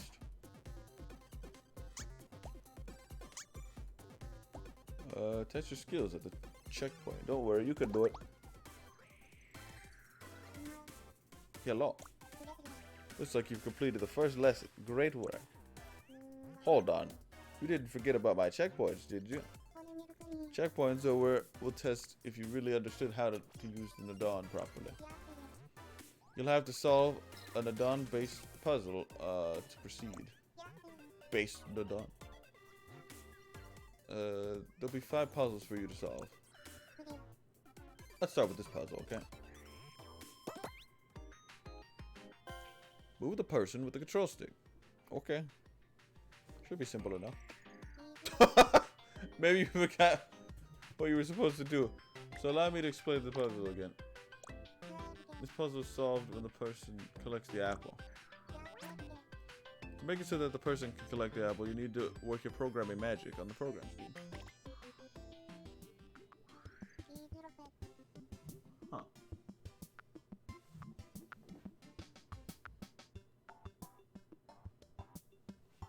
However, you can't just program willy-nilly in this puzzle. Your actions are limited. Oh, okay. To solve this puzzle, you'll have to add a connection between the stick Nadon and the person Nadon somehow. You'll be fine. Just pay attention to what the Nadon are thinking, and you'll figure it out. Okay. Now do your best to clear all 5 of the puzzles. I'm sure you'll be great.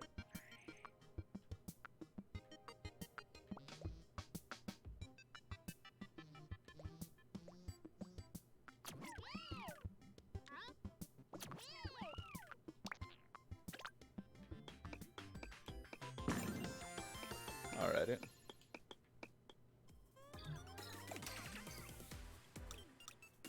Framing the game screen we're done.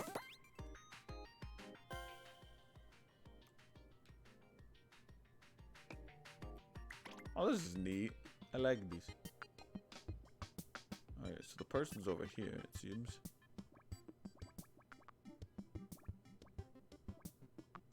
And I want the apple, it seems, as well. I think there's an apple somewhere. There it is.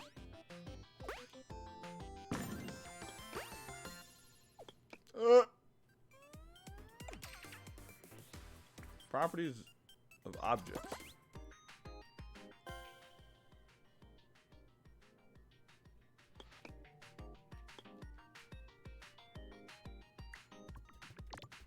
That falls.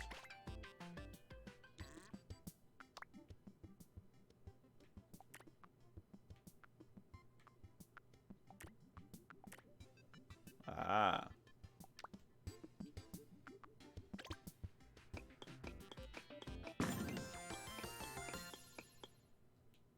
That's neat.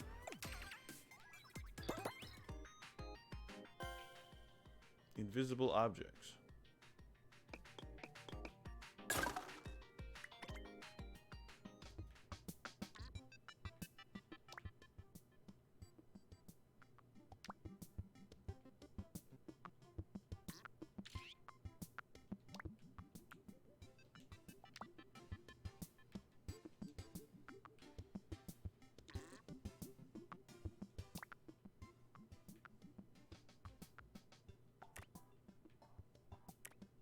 Oh. What if?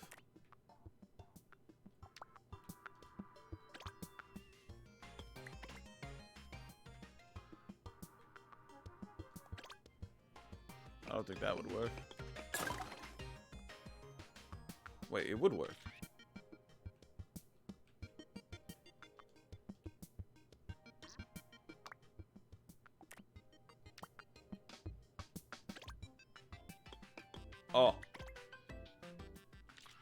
Oh.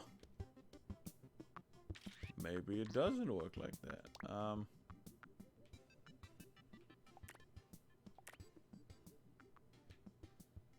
Oh no, there we go. That should work. Now I just need to make it move.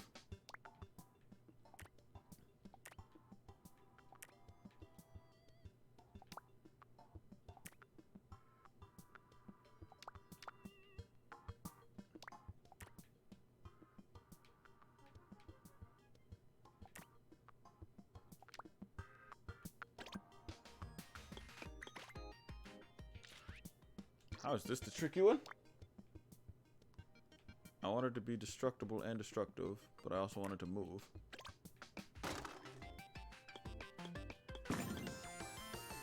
There we go. The rowdy launch object Nodon.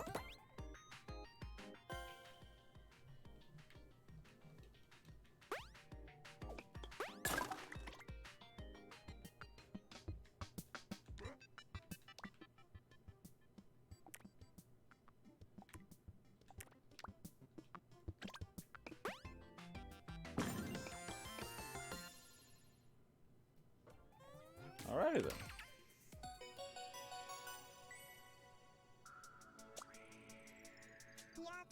Looks like your knowledge of our Nodan friends is really coming along. If you're going to be a programmer, if you're going to be programming games in Game Builder Garage, then it's really important to have a good understanding of the Nodan and how they work. All those Nodan, those funny little things, giving a shot to Nintendo. You can say that the Game Builder Garage is a tool used to wield the Nodan to write programs. So please use Alice's guide and the puzzles to learn how to wield them properly. Okay, see you later.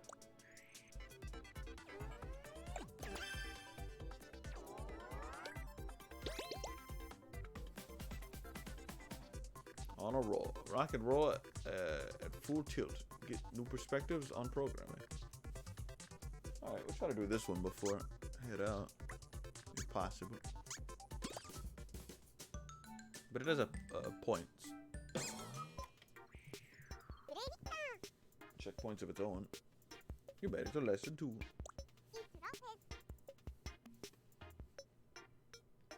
To speed things up, we could probably power read instead.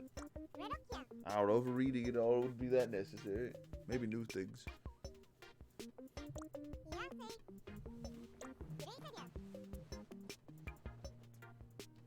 Oh, tilting the controller.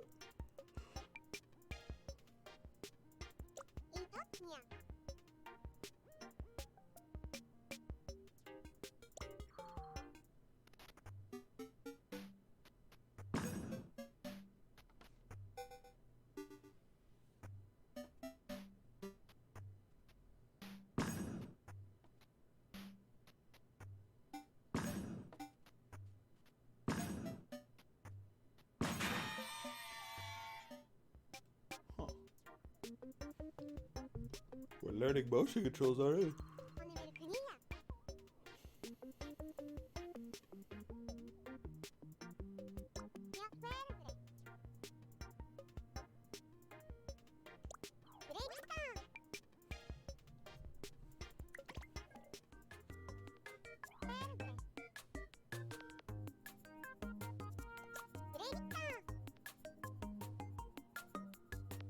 The humble apple. For that, you'll want to call it a fancy object or noun. Then frowned fancy objects.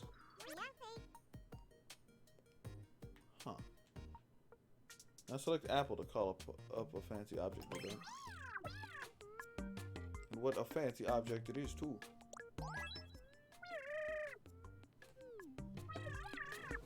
It's so ripe and juicy looking. The apple of my eye.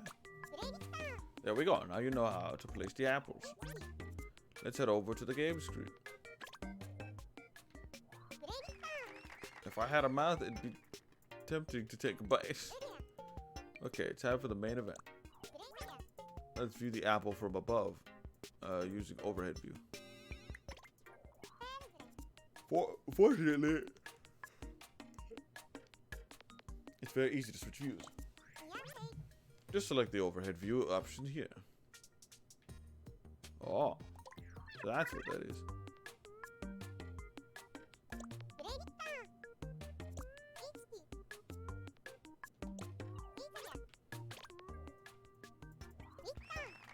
Ah, that's neat.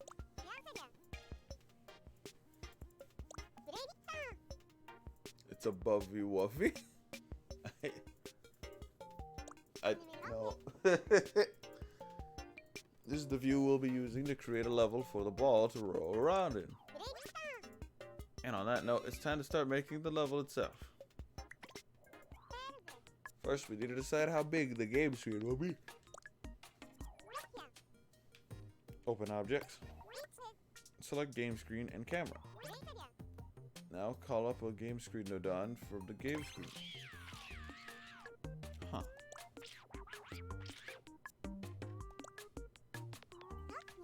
Okay, let's resize our fabulous game screen node friend to fit the blue frame.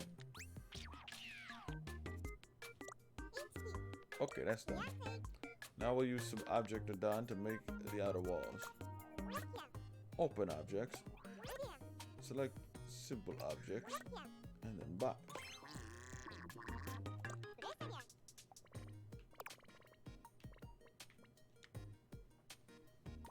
Huh. What?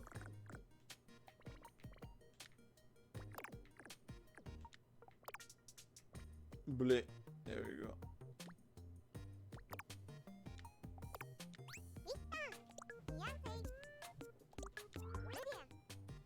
Open the object done settings. Let's only enable visible and solid under properties. Let's also change the color. Red should do nicely.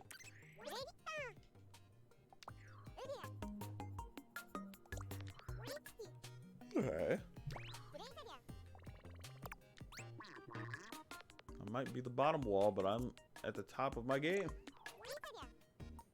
Copy again, please.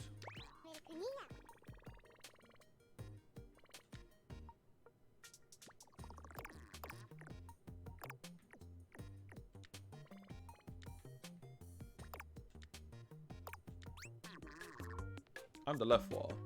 Sure, but I'll treat you right. Good lord.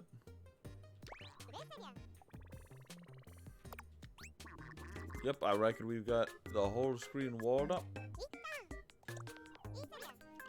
Let's go see how it looks, or how it all looks. Oh. Huh. Interesting how that works. You could say we're on our roll, right? Okay, I think it's time we slid over the program screen. And there you have it. Step 1 is done.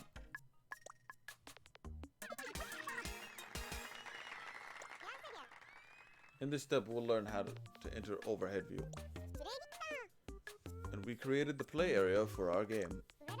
The next step we'll work on is getting the ball to roll around. Catch you later.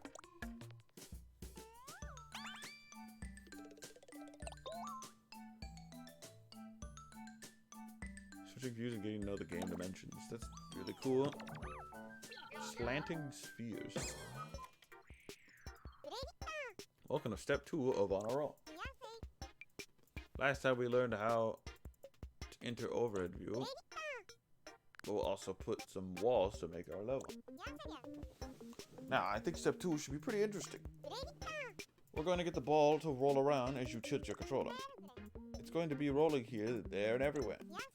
Okay, time to get our ball bearings in this topsy-turvy world. Let's roll. Before we do anything else, we'll of course need to place a ball. Time to call up a spear moving object Nodon.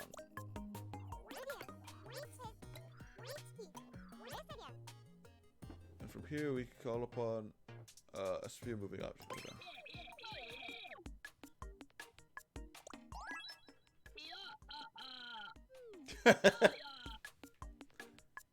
Shake out those limbs, folks, because it's time to get moving.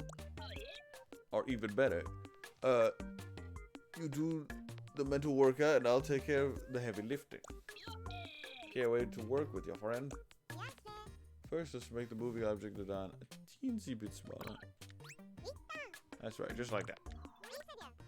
Now, to open this setting, disable destructible in properties. I reckon we could change the color. How about blue? Set the Y position to 30. Oh.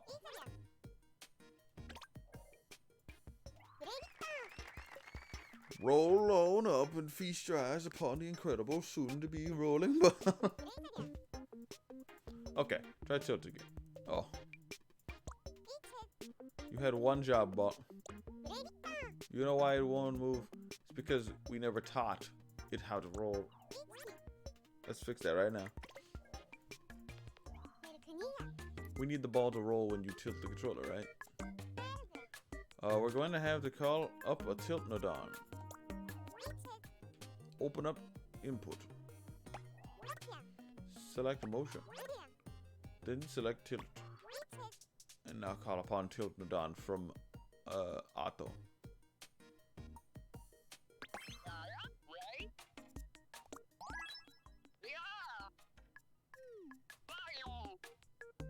tilting the controller, are we?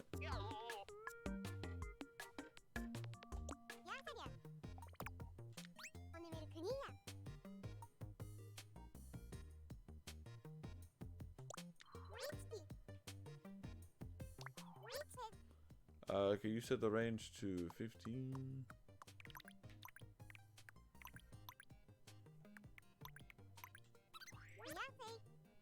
Nice. Go ahead and close the settings now. Okay. Next, connect the tilt nodon to the export of the moving objects nodon.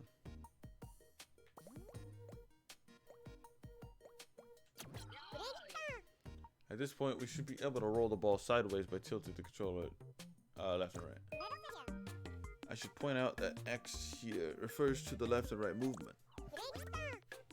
Okay, time to head over to the game view. Check out your ball action. Oh god.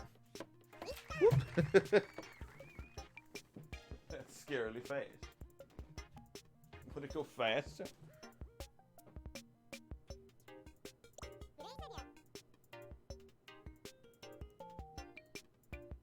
Now we can move the ball in 2 out of 4 directions.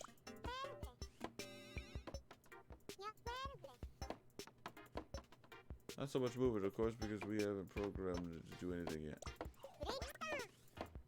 We'll just have to make it happen. Let's get the ball rolling back and forward. Select the tilt nodon. Now copy it.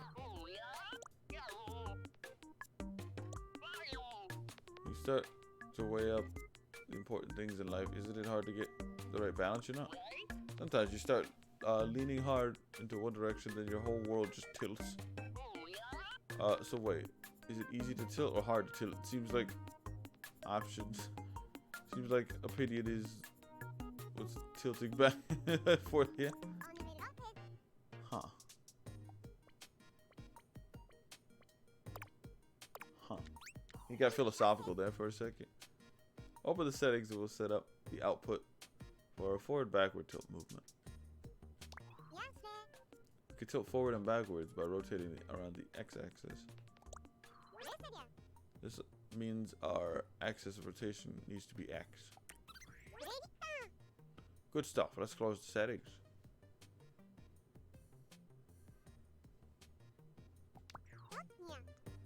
Connect the tilt to the Z port. Now when you tilt the controller back and forward, the ball should move that way too. Z deals with forward-backward movement. Huh. I thought it would be Y, but that's neat. Now let's test it out on the game screen.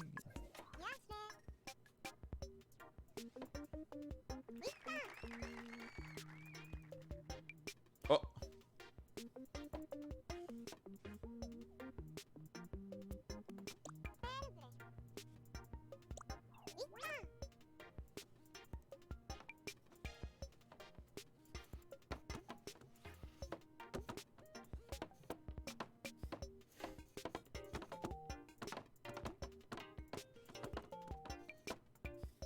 This is neat on its own. What the hell?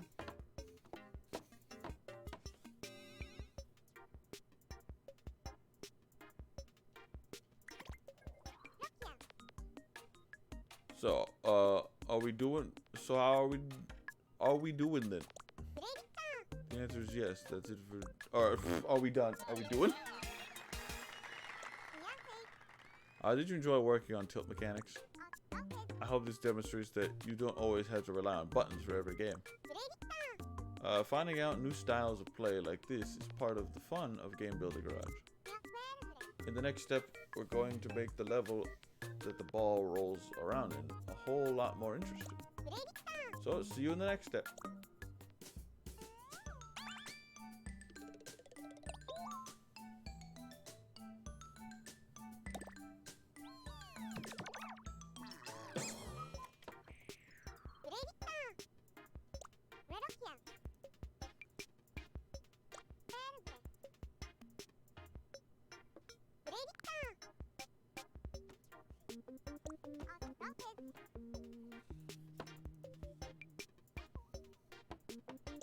Ready?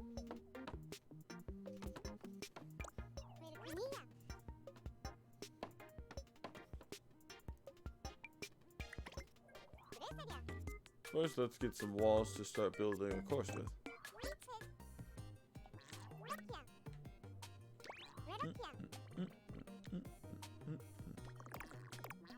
I already love this game's music.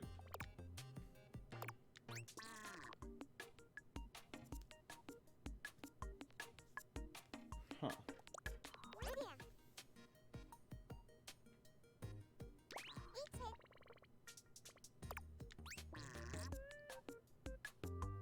Under or over? I'm up for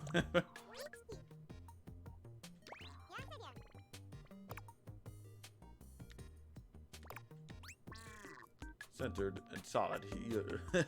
King of the walls.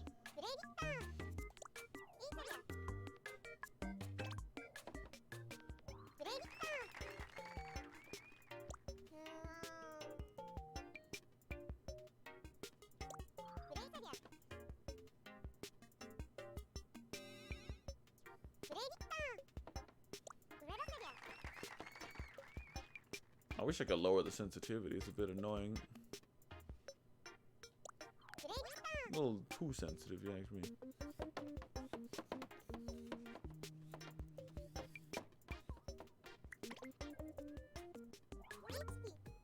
Select the apple fancy object, Nadon.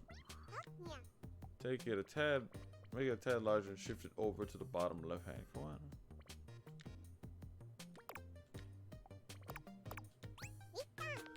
Perfect. Okay, let's see how it looks now. Nice, our apple is no longer a wall. It is no longer a wall. Get it? Because never mind. Oh, a wall.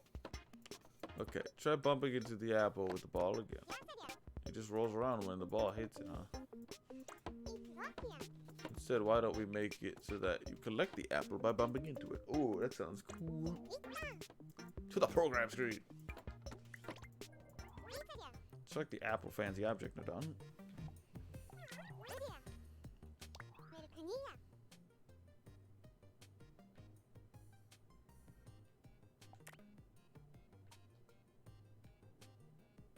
Visible, solid, and destructive. Destructible. Enabling destructible means that as soon as the ball touches the apple will be destroyed. Okay, close the settings. Let's see what happens when the ball hits the apple. Roll the ball into the apple, please. Apple's house. So you collected the apple.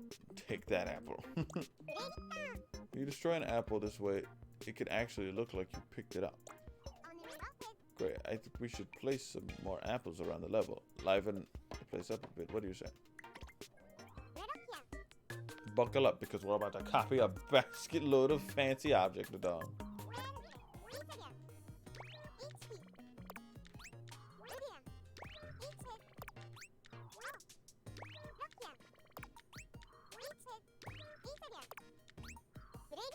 There, that makes 5 apples in all. Time for a check on the game screen. Looks like we've got ourselves a 5 apple squad. Not anymore.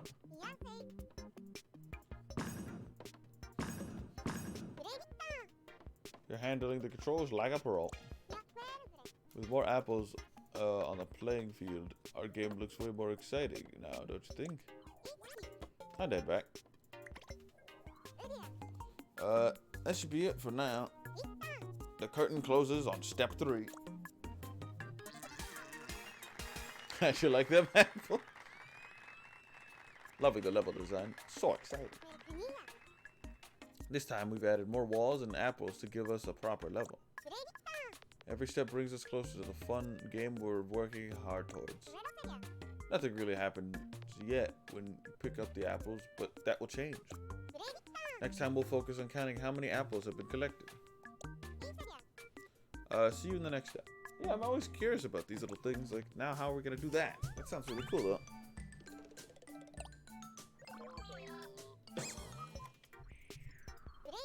Your attention, please. Step 4 of Honor Roll is about to begin. Last time we filled our level with walls and apples to make it feel more alive. This time we'll start working on a rule that should really capture the feel of a maze game. Collect 5 apples to win the game. Oh, that's cool. So for this, we'll need to make a way to count how many apples have been collected. Let's head over to the program screen. Counting apples. Seems like counter Nadon would be the right Nadon for us here. Select middle. Then flag counter at random.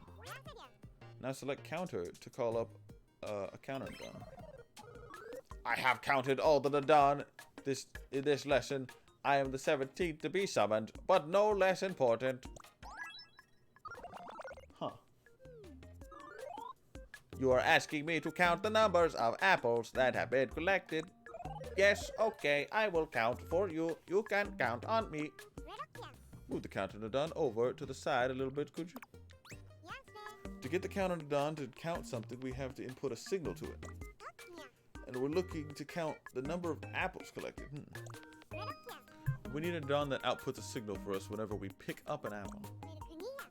I say pick up, but really, the apple gets destroyed, right? So our rule should be, if destroyed, output signal. We call up an object break Nadon for that.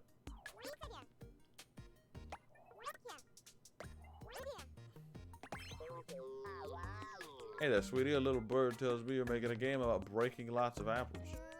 Technically, it's about collecting apples.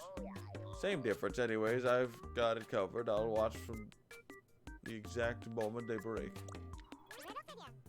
Sounds reassuring. Let's go to the open...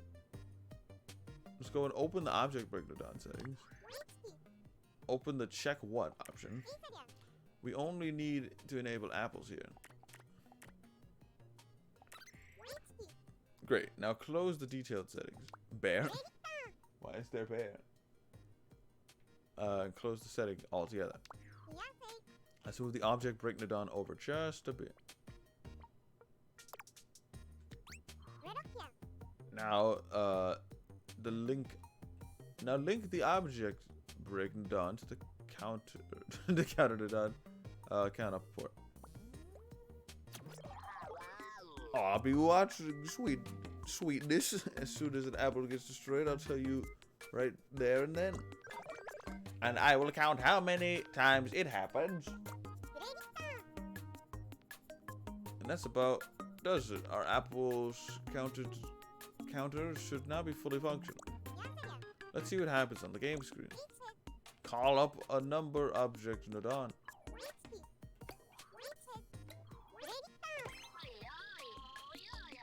Delighted to be working with you, my friend. Oi, oi, oi. Notwithstanding technical difficulties, I will display the number that the object on this game screen have input. Simply tell me the number that you want me to display, and I will show it to the best of my ability. Okay, let's make our eloquent friend a bit smaller and put it somewhere that's easy to see on the game screen. Oh, so this will be in-game. That's neat. Time to open the setting. Under properties, we should enable visible. I guess I disable everything else. And change the color to red. We'll want to change the color to the color of the number too, so go ahead and open the text color. This should be white. I think 1 digit should be enough for us. So please set the whole number digits to 1.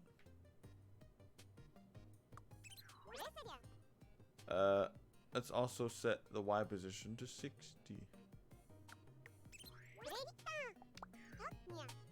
Next, we link the counter Nadon and number object Nadon together.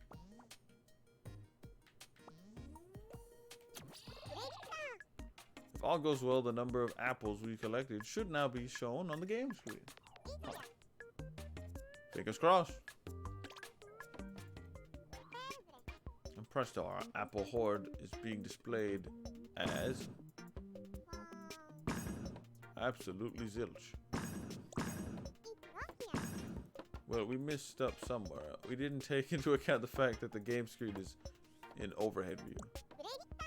We need to make sure that the number displayed is pointing upwards. Let's fix that now so we can see the numbers from above. Select the number object node. Open the settings. Now open the text display size. We'll want our number to point upwards, right? Which means we need it. We need to set this option to Y+. Keep in mind that Y corresponds to moving up and down, but also I guess facing up and down as well. This time we should be able to see it. Deep breath. There it is.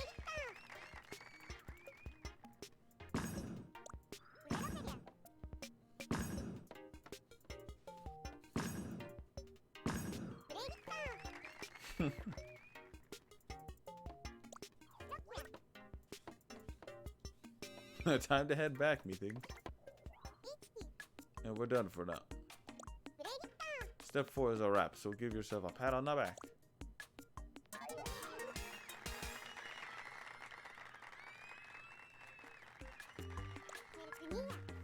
This time, we worked out a way to collect the apples that we've collected. Next up, we'll be using this number to work out when we've picked up all the apples to win the game. The programming we did here is going to help us a bunch in the next step. And what we do in the next step will help us even further along the way. And the step before.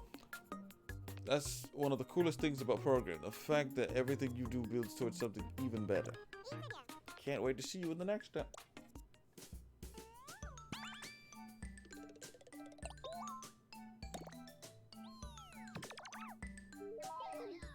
Oh. Oh, one moment. Take a quick break real quick.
Alright, sorry, we are back.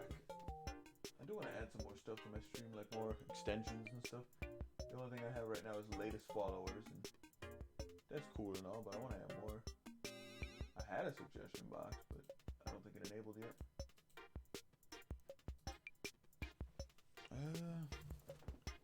I could have a welcoming stream too, like a welcoming stream icon, but for now we're just gonna have what we have.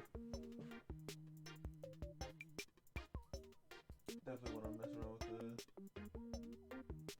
stream settings more. Maybe I'll stream some more tonight. I don't know. I'll be probably dead tired, but you know. How are you, this fine step? Are you feeling ready to roll? Last time, we implemented a way to count the number of apples we collected. In this step, I have some other plans in store for that number. Like, figuring out how many apples we still have left to collect. And that's not all. We're going to do even more mathematical magic to create a win condition for our game. But enough of my blathering. Let's hop right on.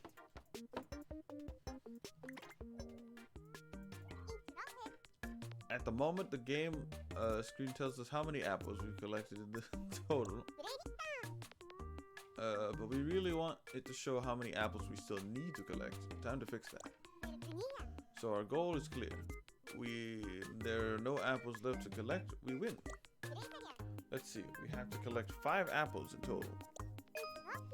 So we can work out many apples, or how many apples are left by subtracting the number we collected from 5. For calculations like this, we got our trusty calculation node on. Let's call one up now. Open up middle. Calculate plus minus times divide. Now, call up a calculator node on from the subtraction table. I excel in performing quick, precise, and logical calculations. I need only flourish my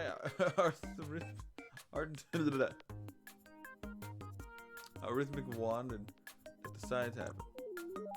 Subtracting the number and the input 2 port from the 1 port, for instance, is child's play. The result of calculation will emerge at my output port. Yep, can't argue with that. Let's move to the calculator node on into the blue frame. Connect the counter node to the calculation node input 2 port.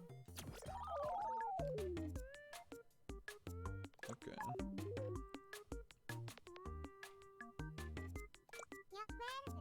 we need to connect the total number of apples input to the input port. So we need an add-on that'll output the number 5 for us. For fixed numbers such as this, we have the constant add-on. Let's call upon one.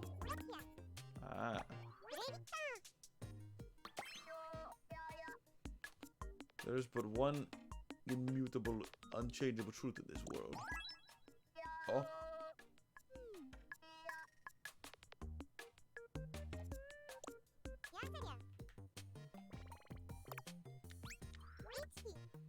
Open the setting now.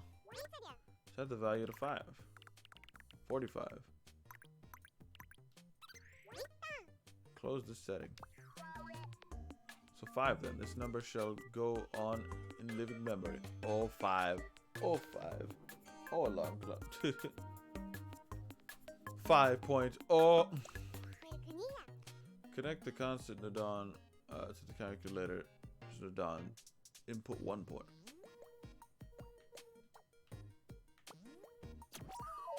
Oh, he winks. That's adorable. 5. A very good number. I will subtract the number of apples collected from 5 and output the result with my superior algorithms. Now to connect the add-on that we want to be input to the number object add-on. Hello, welcome to the stream. We're playing Game Build Garage.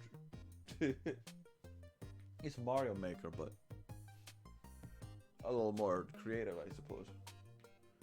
Select the connection between the counter add-on and the number object add-on. You won't be needing it anymore. Oh. Instead, we link the calculator add-on with the number object add-on. Oh. So I need to learn these middle ones a bit more. Middles are associated with green, objects are associated with orange, inputs are associated with red, and outputs are associated with blue. That's cool. Good to know, good to know.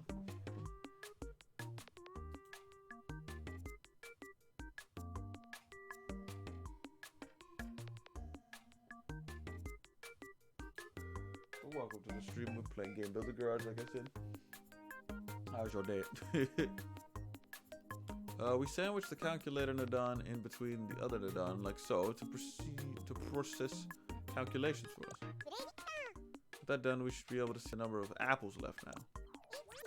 Game screen time. We're at the beginning and it says 5, so that looks right.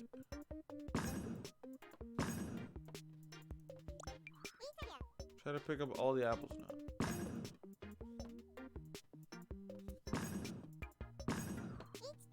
It's counting down from 5 to 0.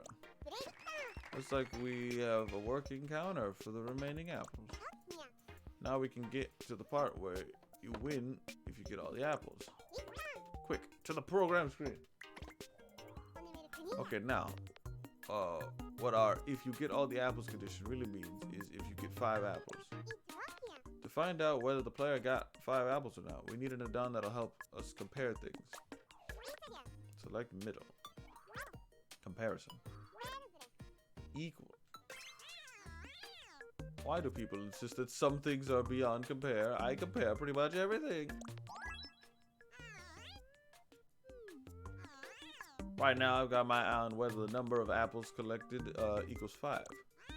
Just input the value you want me to compare it with at my input 2 port. We could do that. Move the comparison dot over into the blue frame. Okay. And now connect the constant add-on to the comparison add-ons. 1 port.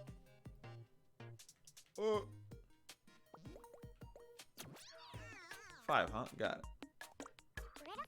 I always get the input and output mixed up, but it shouldn't be that hard to remember. Connect the counter and add-on to the comparison add-ons input 2 port. Number of apples selected. I am all about that. Okay, I'll compare the number 5 with the number of apples collected, and they'll match. I'll output a signal. Cool, so now we'll know when the player has collected 5 apples. With all this in place, we can celebrate when 5 apples are collected. I'm thinking party poppers. Party poppers are in effect, so it looks like it's finally time to call in the life of the party. Effect done.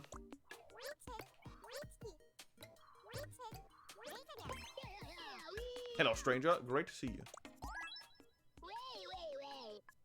wait. I'm effectively done. I'm here to entertain your socks off. You want me to set off some party poppers when you finish the game, right? The party's gonna be popping. Hey, sorry, I tend to pop off with terrible puns whenever I'm in the party mood. Yeah, we asked for party poppers, not party stoppers. Now move it. He's at the corner there. Good lord. Calm down, Bob. He's just happy to be here. So let's connect the comparison to Don to the effect of Don quickly. And now the party popper effect should go off once you picked up 5 apples. Do I even need to tell you where we're headed? Hint. It rhymes with... What does that say? Shaman Sharon? Oh, shame stream. Shame stream. Game screen. Awful rhyme. Get all the apples. Try getting them. Yes, the party poppers were off when you picked up the last apple. Still, I feel there's something missing. Party poppers alone aren't quite cutting it. This is a big moment. We won the game here. It wouldn't be right without some kind of sound effect. Ooh. It's time we headed over to the program screen. Let's make some noise. Let's call up Play Sound Nodon. For that, you'll need to open output. Then play sound. Then play SFX. Call up Play Sound Nodon. Oh! It's a bird! Don't think you're getting this party started without me, no siree. Okay, let's put the Play Sound Nodon in the blue frame. And open the settings. Here on this screen, the settings screen, we can choose what sound our Play Sound Nodon will play. This time I'd like you to select a voice.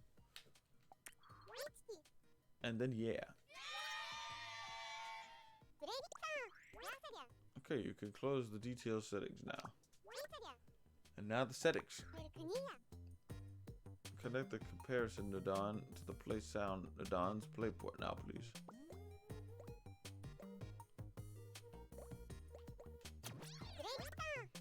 And then, let's head over to the game screen. Let's see you try to finish the game now. And action.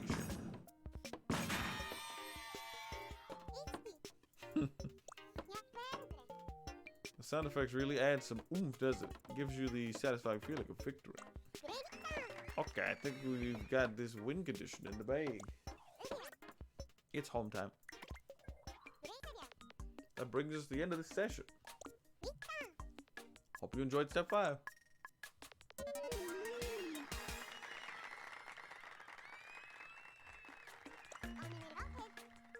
We did a lot this time around, eh? We got our game to calculate the number of apples left to collect. Also, we compared the number of collected apples to work out if the game is won. Next time, we'll be introducing some things that'll make the game easier to play. Catch you later.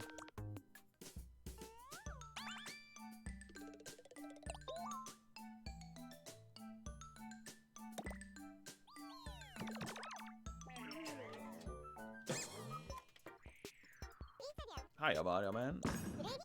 All raring to go for step 6, are we? That's what I like to see. Last time we made it a way for the game to recognize that the player finished the game. This time we'll be adding some things that make the game easier to play. First, take a look at the game screen. It's kind of difficult to tell what exactly you're supposed to be doing, isn't it? I feel like we'll have to tell the player what they're supposed to do. There are a few ways to do that, but let's keep things simple and spell it out with text. If we want text to show up on the game screen, we'll need to catch up on text object Nodon, or call upon. then special objects. And now call up text object Nadon from text object. Text or text. What joy, what a wonder that we may express ourselves with text.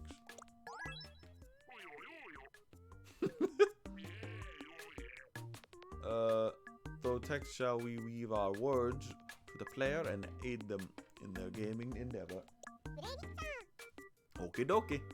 Time to write some informative text to the player that tells them what they need to do.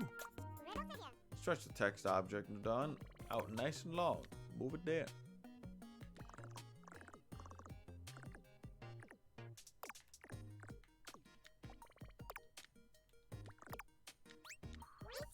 Now open its settings. Hit the edit icon next to the display text and enter get the apples.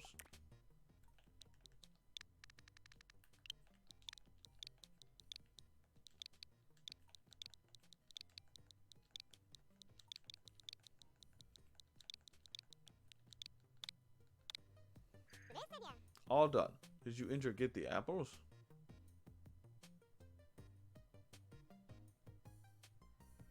Yeah.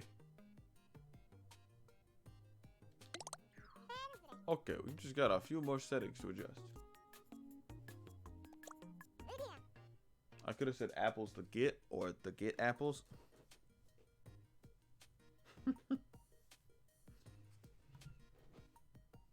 Or apples get the. I think there's one more in there. Under properties, enable only visible. Also change the color to red.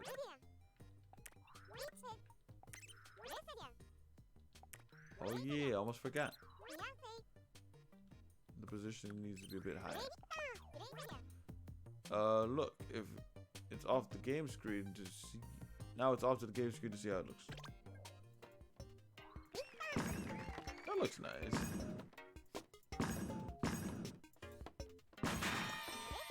Our text is legible. Now we know what we're supposed to be doing in our game. Okay, what's next?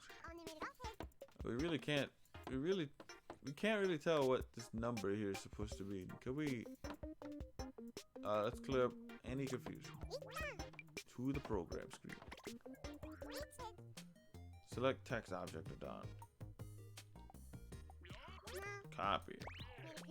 Make it a bit smaller. Oh, and put it next to the number object Nadon.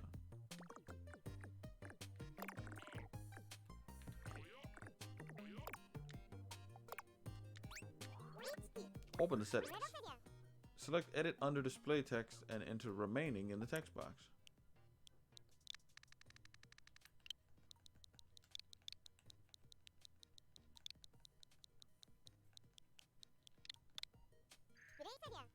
Then have you entered remaining? I did. Okay, go ahead and close the settings.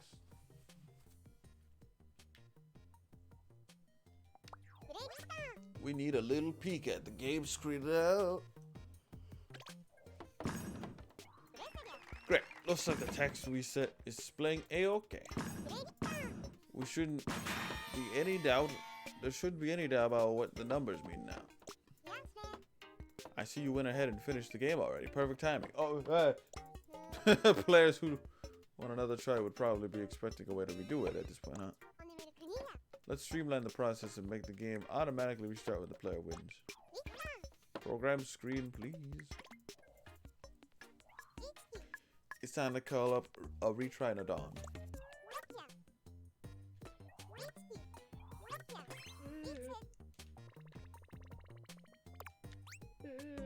Oh, I'm so embarrassed. What's wrong? You know Timer Nadon. I sort of misheard the name and thought it was Rhymer Nadon.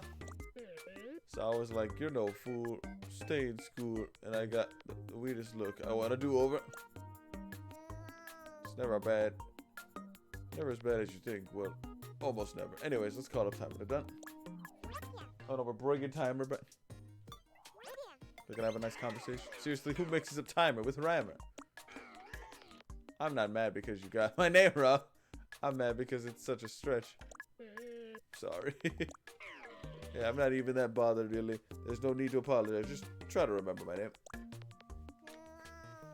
All well's that end, well, I suppose. Let's slide the timer down into the blue frame, okay? This game has more drama and more like plot than most shows I've watched. These characters have so much talent and whatnot. Set the output after how many seconds? To 2. Hey. And close the settings. Connect the comparison to Dawn to the timer to Dawn's input port. We also want to connect the timer to Dawn with the retry to Dawn. So now, 2 seconds after you finish the game, it should restart. I know you want to check it out on the game screen. Pick up all the apples and win the game.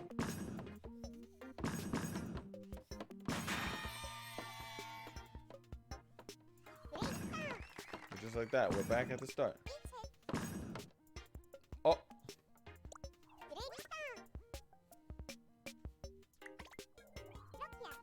How about that? Step 6 is all done.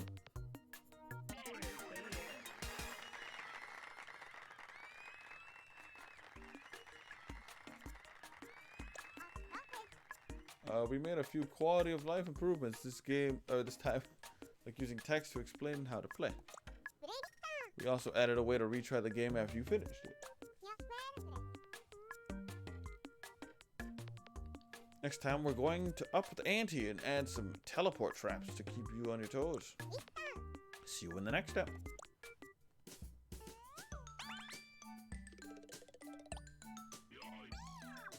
Oh. Hi, ready to roll up your sleeves for work on step 7?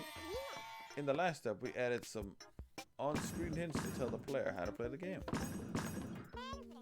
Could you please try to beat the game? Nice, I like the way you roll.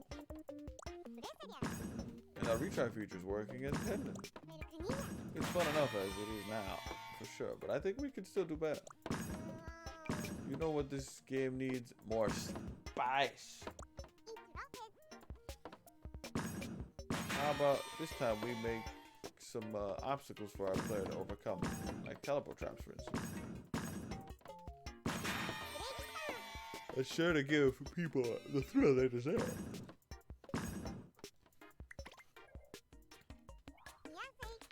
How do you make a teleport trap? I'm very glad you asked. We simply enlist the services of a very talented teleport expert, Teleport Object Entrance Nodan. They got a long name.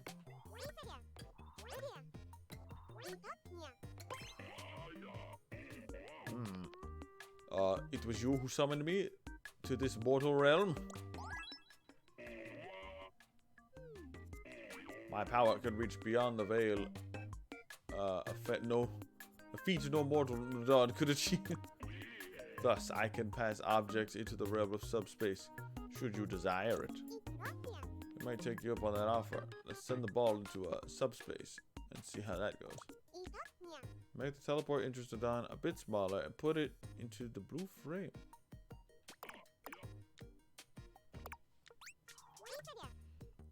Open the setting. Let's start by making the entrance itself look around. You'll want to set it to sphere. Next, we want the ball to be the object that's being wrapped. Select teleport what? Here we enable sphere. Perfect, now close the detailed settings. When one enters the realm of subspace, one's corporeal presence is diminished. It will be lost from the game screen. Do you still wish to cross into the void? Yeah, buddy, so pumped for this.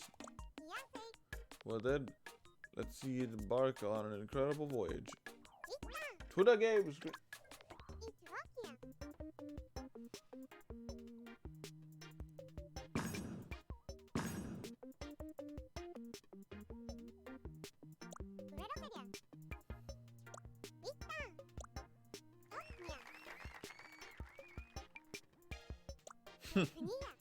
Well, now that our ball is nowhere to be seen, our only option is to retry.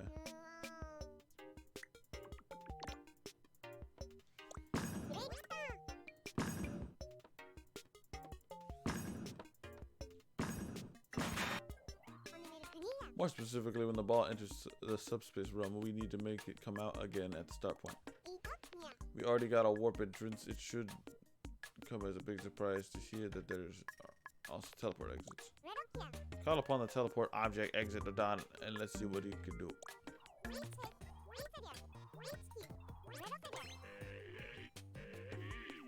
Hey, was it you who summoned me from the astral plane? Let your desire be known. I can instantly manifest any object whose material forms lies in subspace. You need only position me at the place you wish the object to reappear.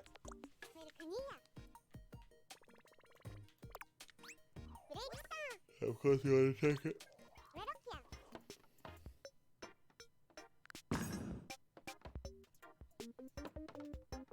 Ah.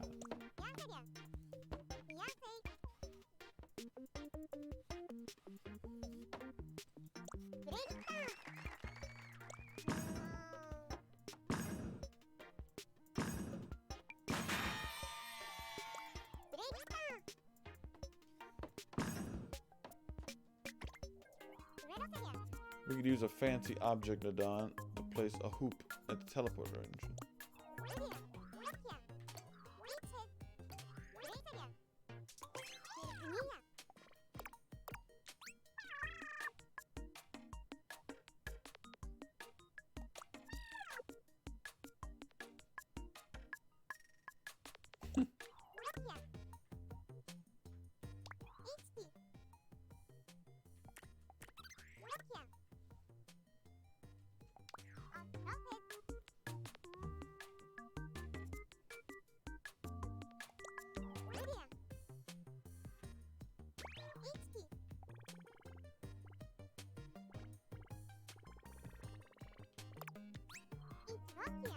It'd be good if we could make it look like it's attached to the wall, don't you think?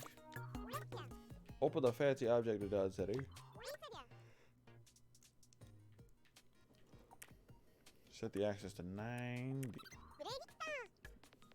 That should have rotated it to line up with the wall. You can close the setting now.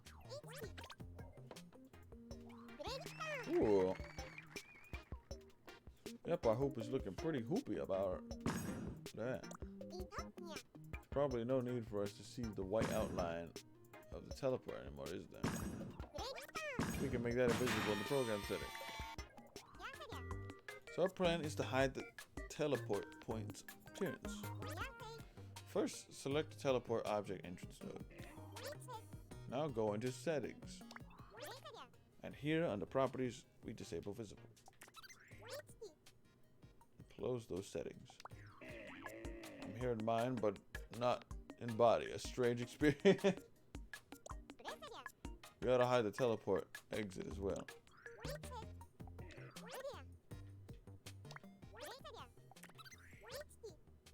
Cool beans. Now close the settings. Even without corporeal form, my power persists.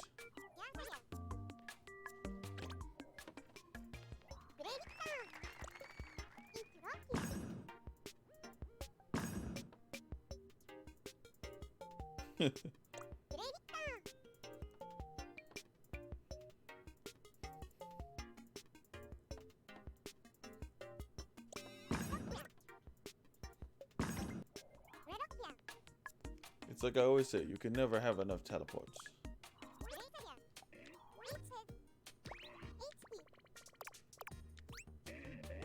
Fear not, the warp is merely an invitation to the world yet undiscovered.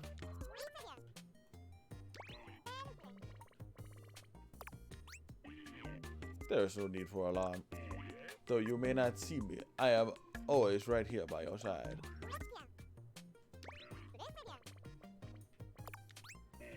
Belief is the power that expands one's world. Believe it or not. Huh.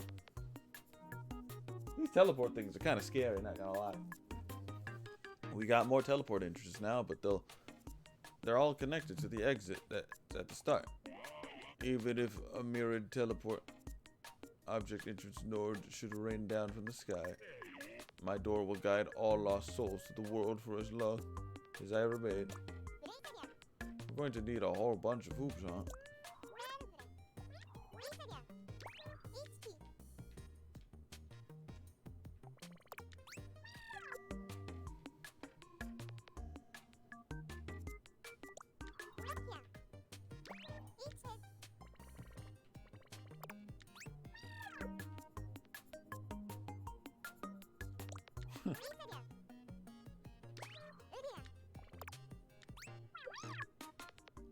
Ha, hoop hoopy doop. You're not gonna get past me.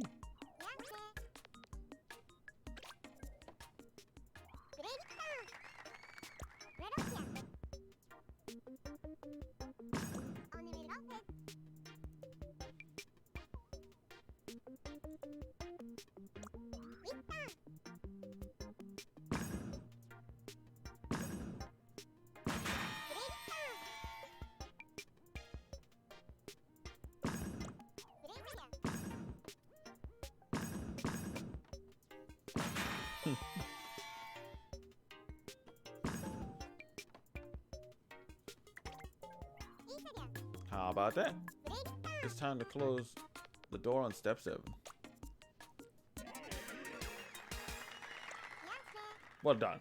This time we spiced up our level with some tricky teleport traps. We're nearly done with the whole lesson at this point. Next time we'll be adding the finishing touches for that final bit of polish. We can give it some background music and that'll be that. Alrighty then, see you in the next step.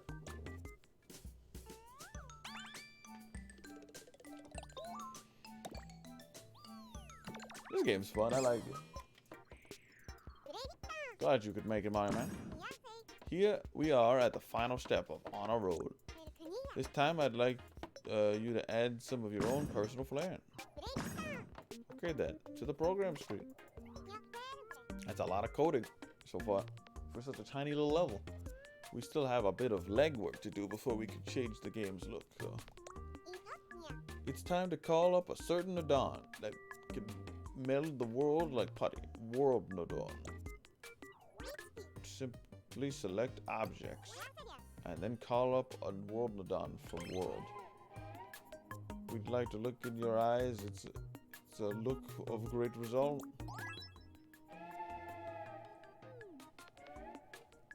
Let us go forth and create the world of you envision. Nodon here has the power to change the shape and appearance of the game screen. We can test it out by changing the floor texture. Open the settings. Then open world appearance. And set it to metal. Ooh.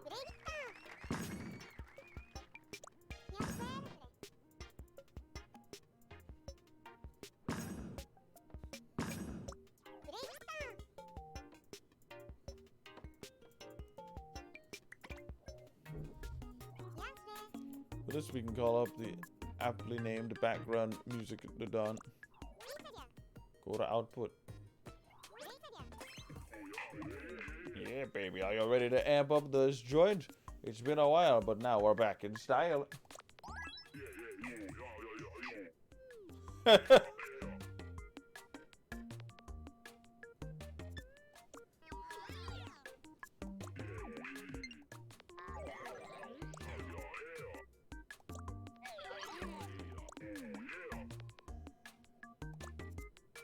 I like this guy. He's cool.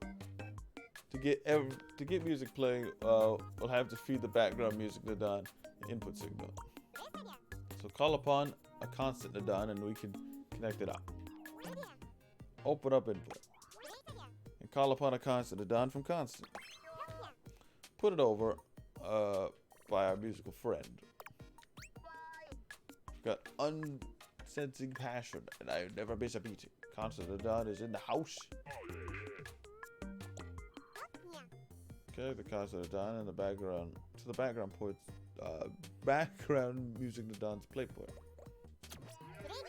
Funky. Now let's bop on over and check out our track.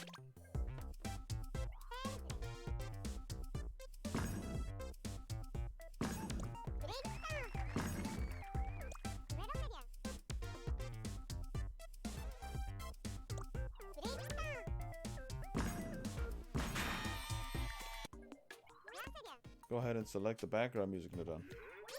Open up the settings. Do you hear the music? I think we should try changing it to something completely different. First, we'll select a theme. Let's see, how about you pick Steady?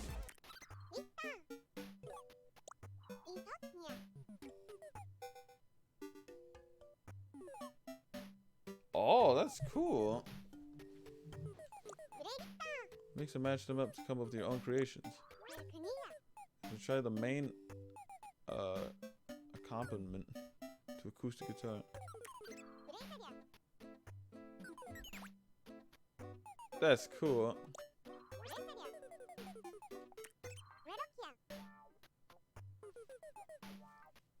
The guitar made our music start sound like more like out of the ordinary.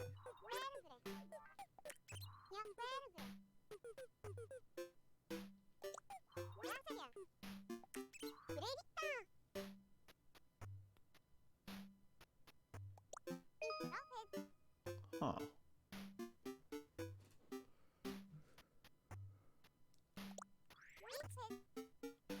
Okay.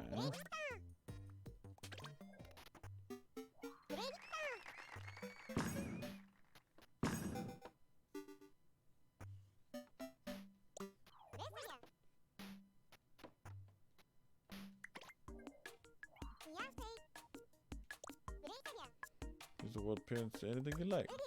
Get creative with the background music.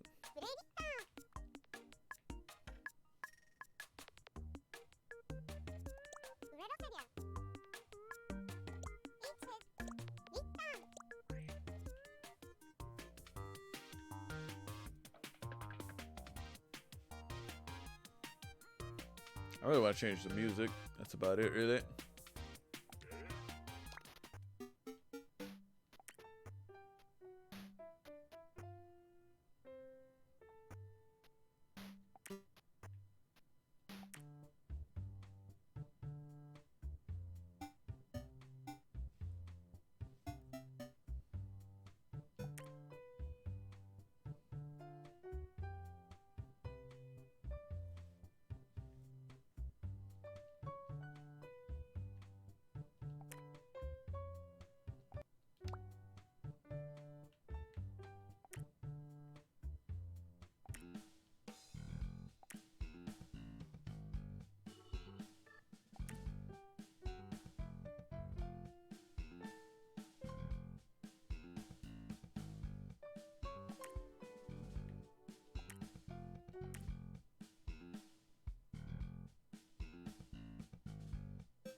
There we go.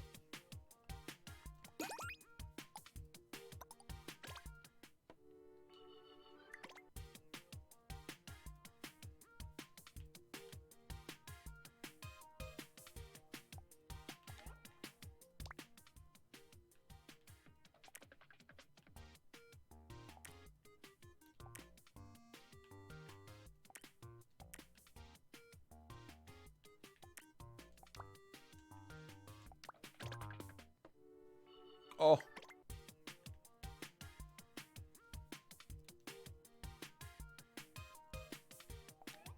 Hard mode.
I am a dog.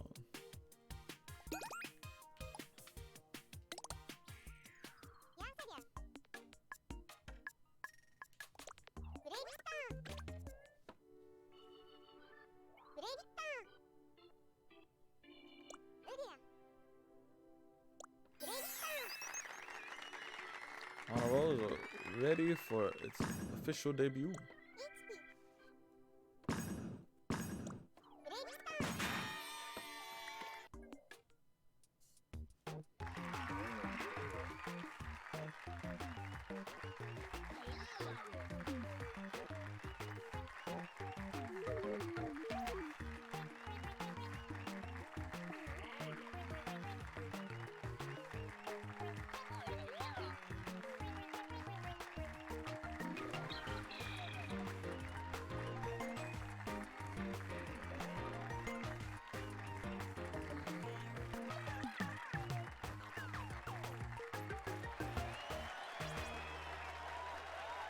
It's a nice little game. You dealt with a number of tricky aspects this lesson. Tilting, making calculations, comparing values. But you breezed through it all like it was nothing, man. You really are natural. I hope you're looking forward to the next lesson because I certainly am. Okay, let's add on a roll to your my games list. Once again, well done. Give yourself a huge pat on the back, and I'll see you back at the menu. That's a lot of nodes. That's a Chinese screen.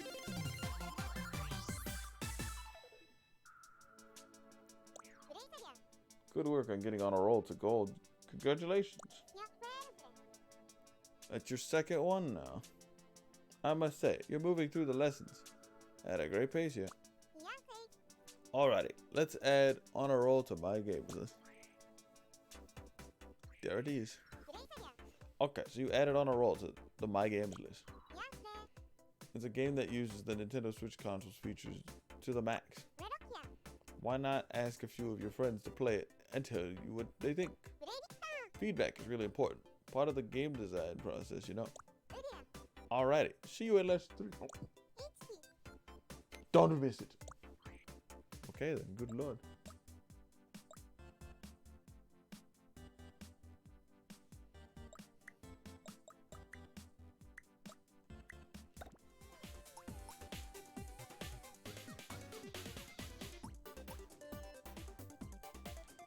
Quite a bit of nodes, that's insane.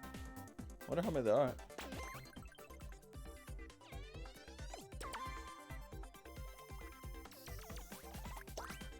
Time to do the next checkpoint.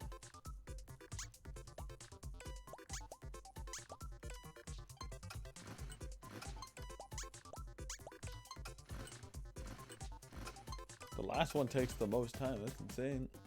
I mean, it looks really cool though. Alright, let's do this checkpoint mission. Hey, Mario, man. Oh, what's up, Alice? Okay, time to make sure you properly grasp the functions of the Nadon in the Game Builder Garage. Let's test what you learned with some puzzles. If you get stuck on a puzzle, I suggest looking back at your super helpful Alice guide to help you figure it out, okay? Alright, go ahead and start from whichever puzzle you'd like. Moving a movable object. Alright, so I can't move. So first of all, I need to start moving my character.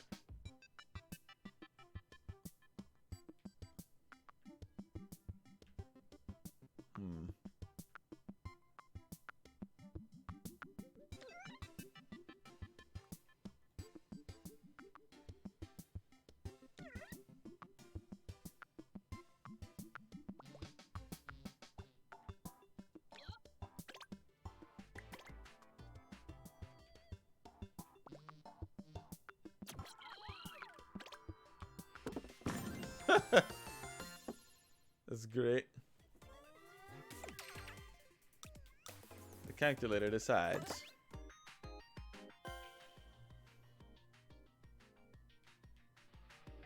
Oh. My block. Ah.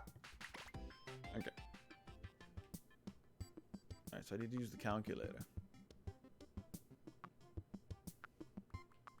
So there's a box that's moving to some direction, but I don't know why it's moving that direction.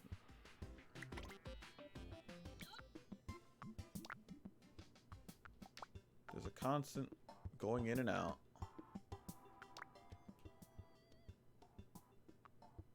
If you set the output to 1, it would constantly output that value. Okay.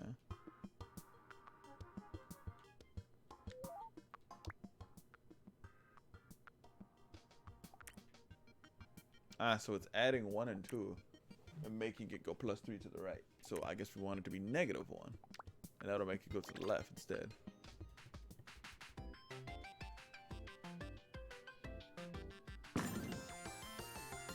Okay, that makes sense. Alright, counting counters.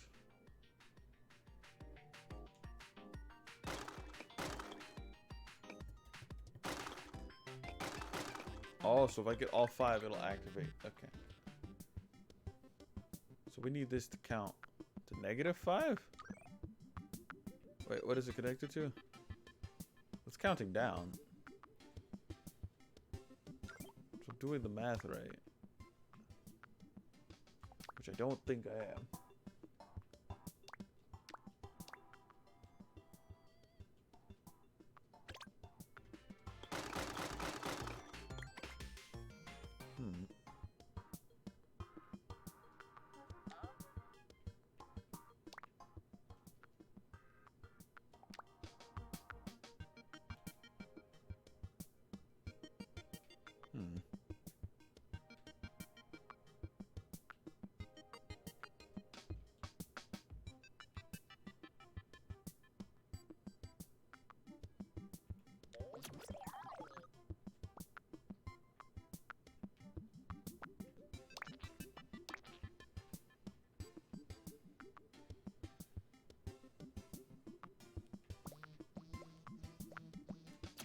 There we go.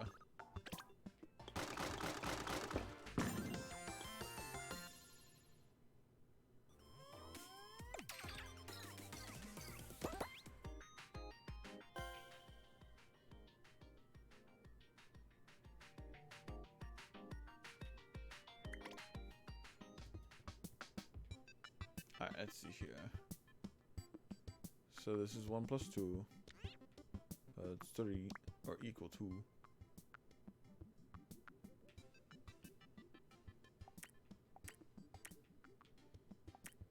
If 1 is greater than 2, it won't.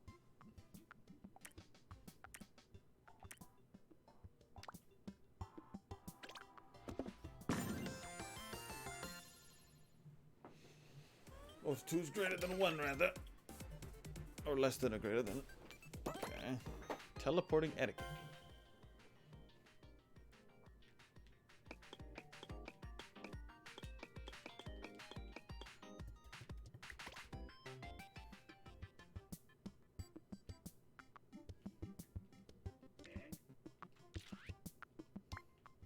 What's wrong with the teleporter?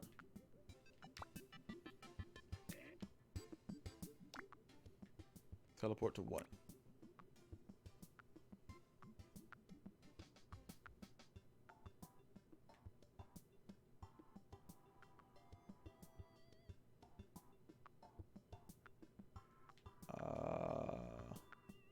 Oh, teleport person.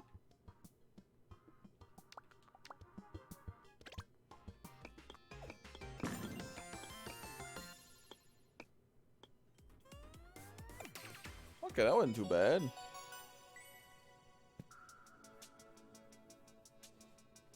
We're learning. Nice. I see that you have a deep understanding of how all the pieces work. In programming, it's crucial to know how to stop and take a look at what's actually happening. I hope you can keep building your understanding with my guide and puzzles. Okay then, to the next checkpoint. See you there.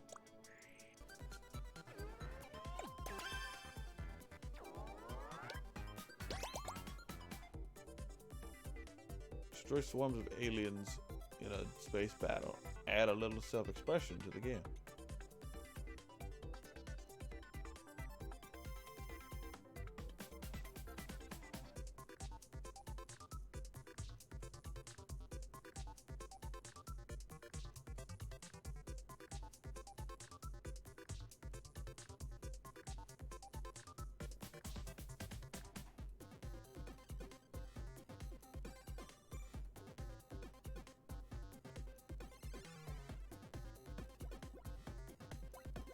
Huh. Just watching this clip, it looks nice. Well, I think that's enough game builder garage for now. Definitely want to play some more.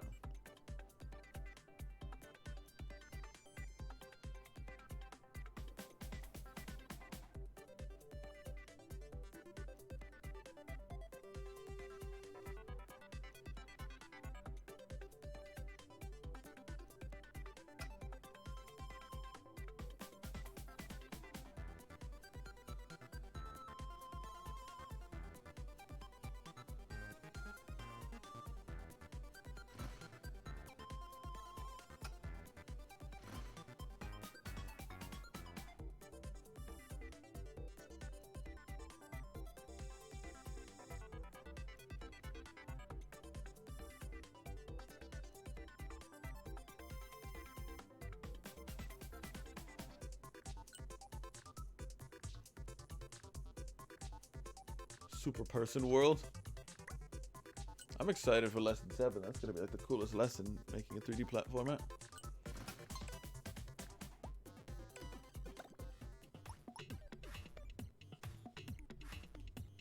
But for now we'll call it here. We might play some more tomorrow if we have time. It was definitely fun playing this. I can't wait to do free programming at some point. Make my own levels. There it is. My level. It's kind of scary how silent it is, but guess you'd add your own music eventually.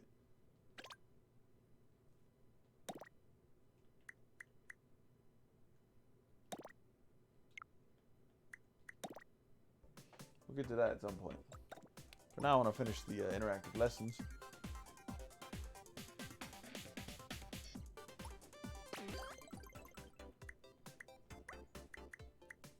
I wonder if there's like a website or anything, or like a tag on Twitter or something that it's like has all the Game Maker Studio like creations or something.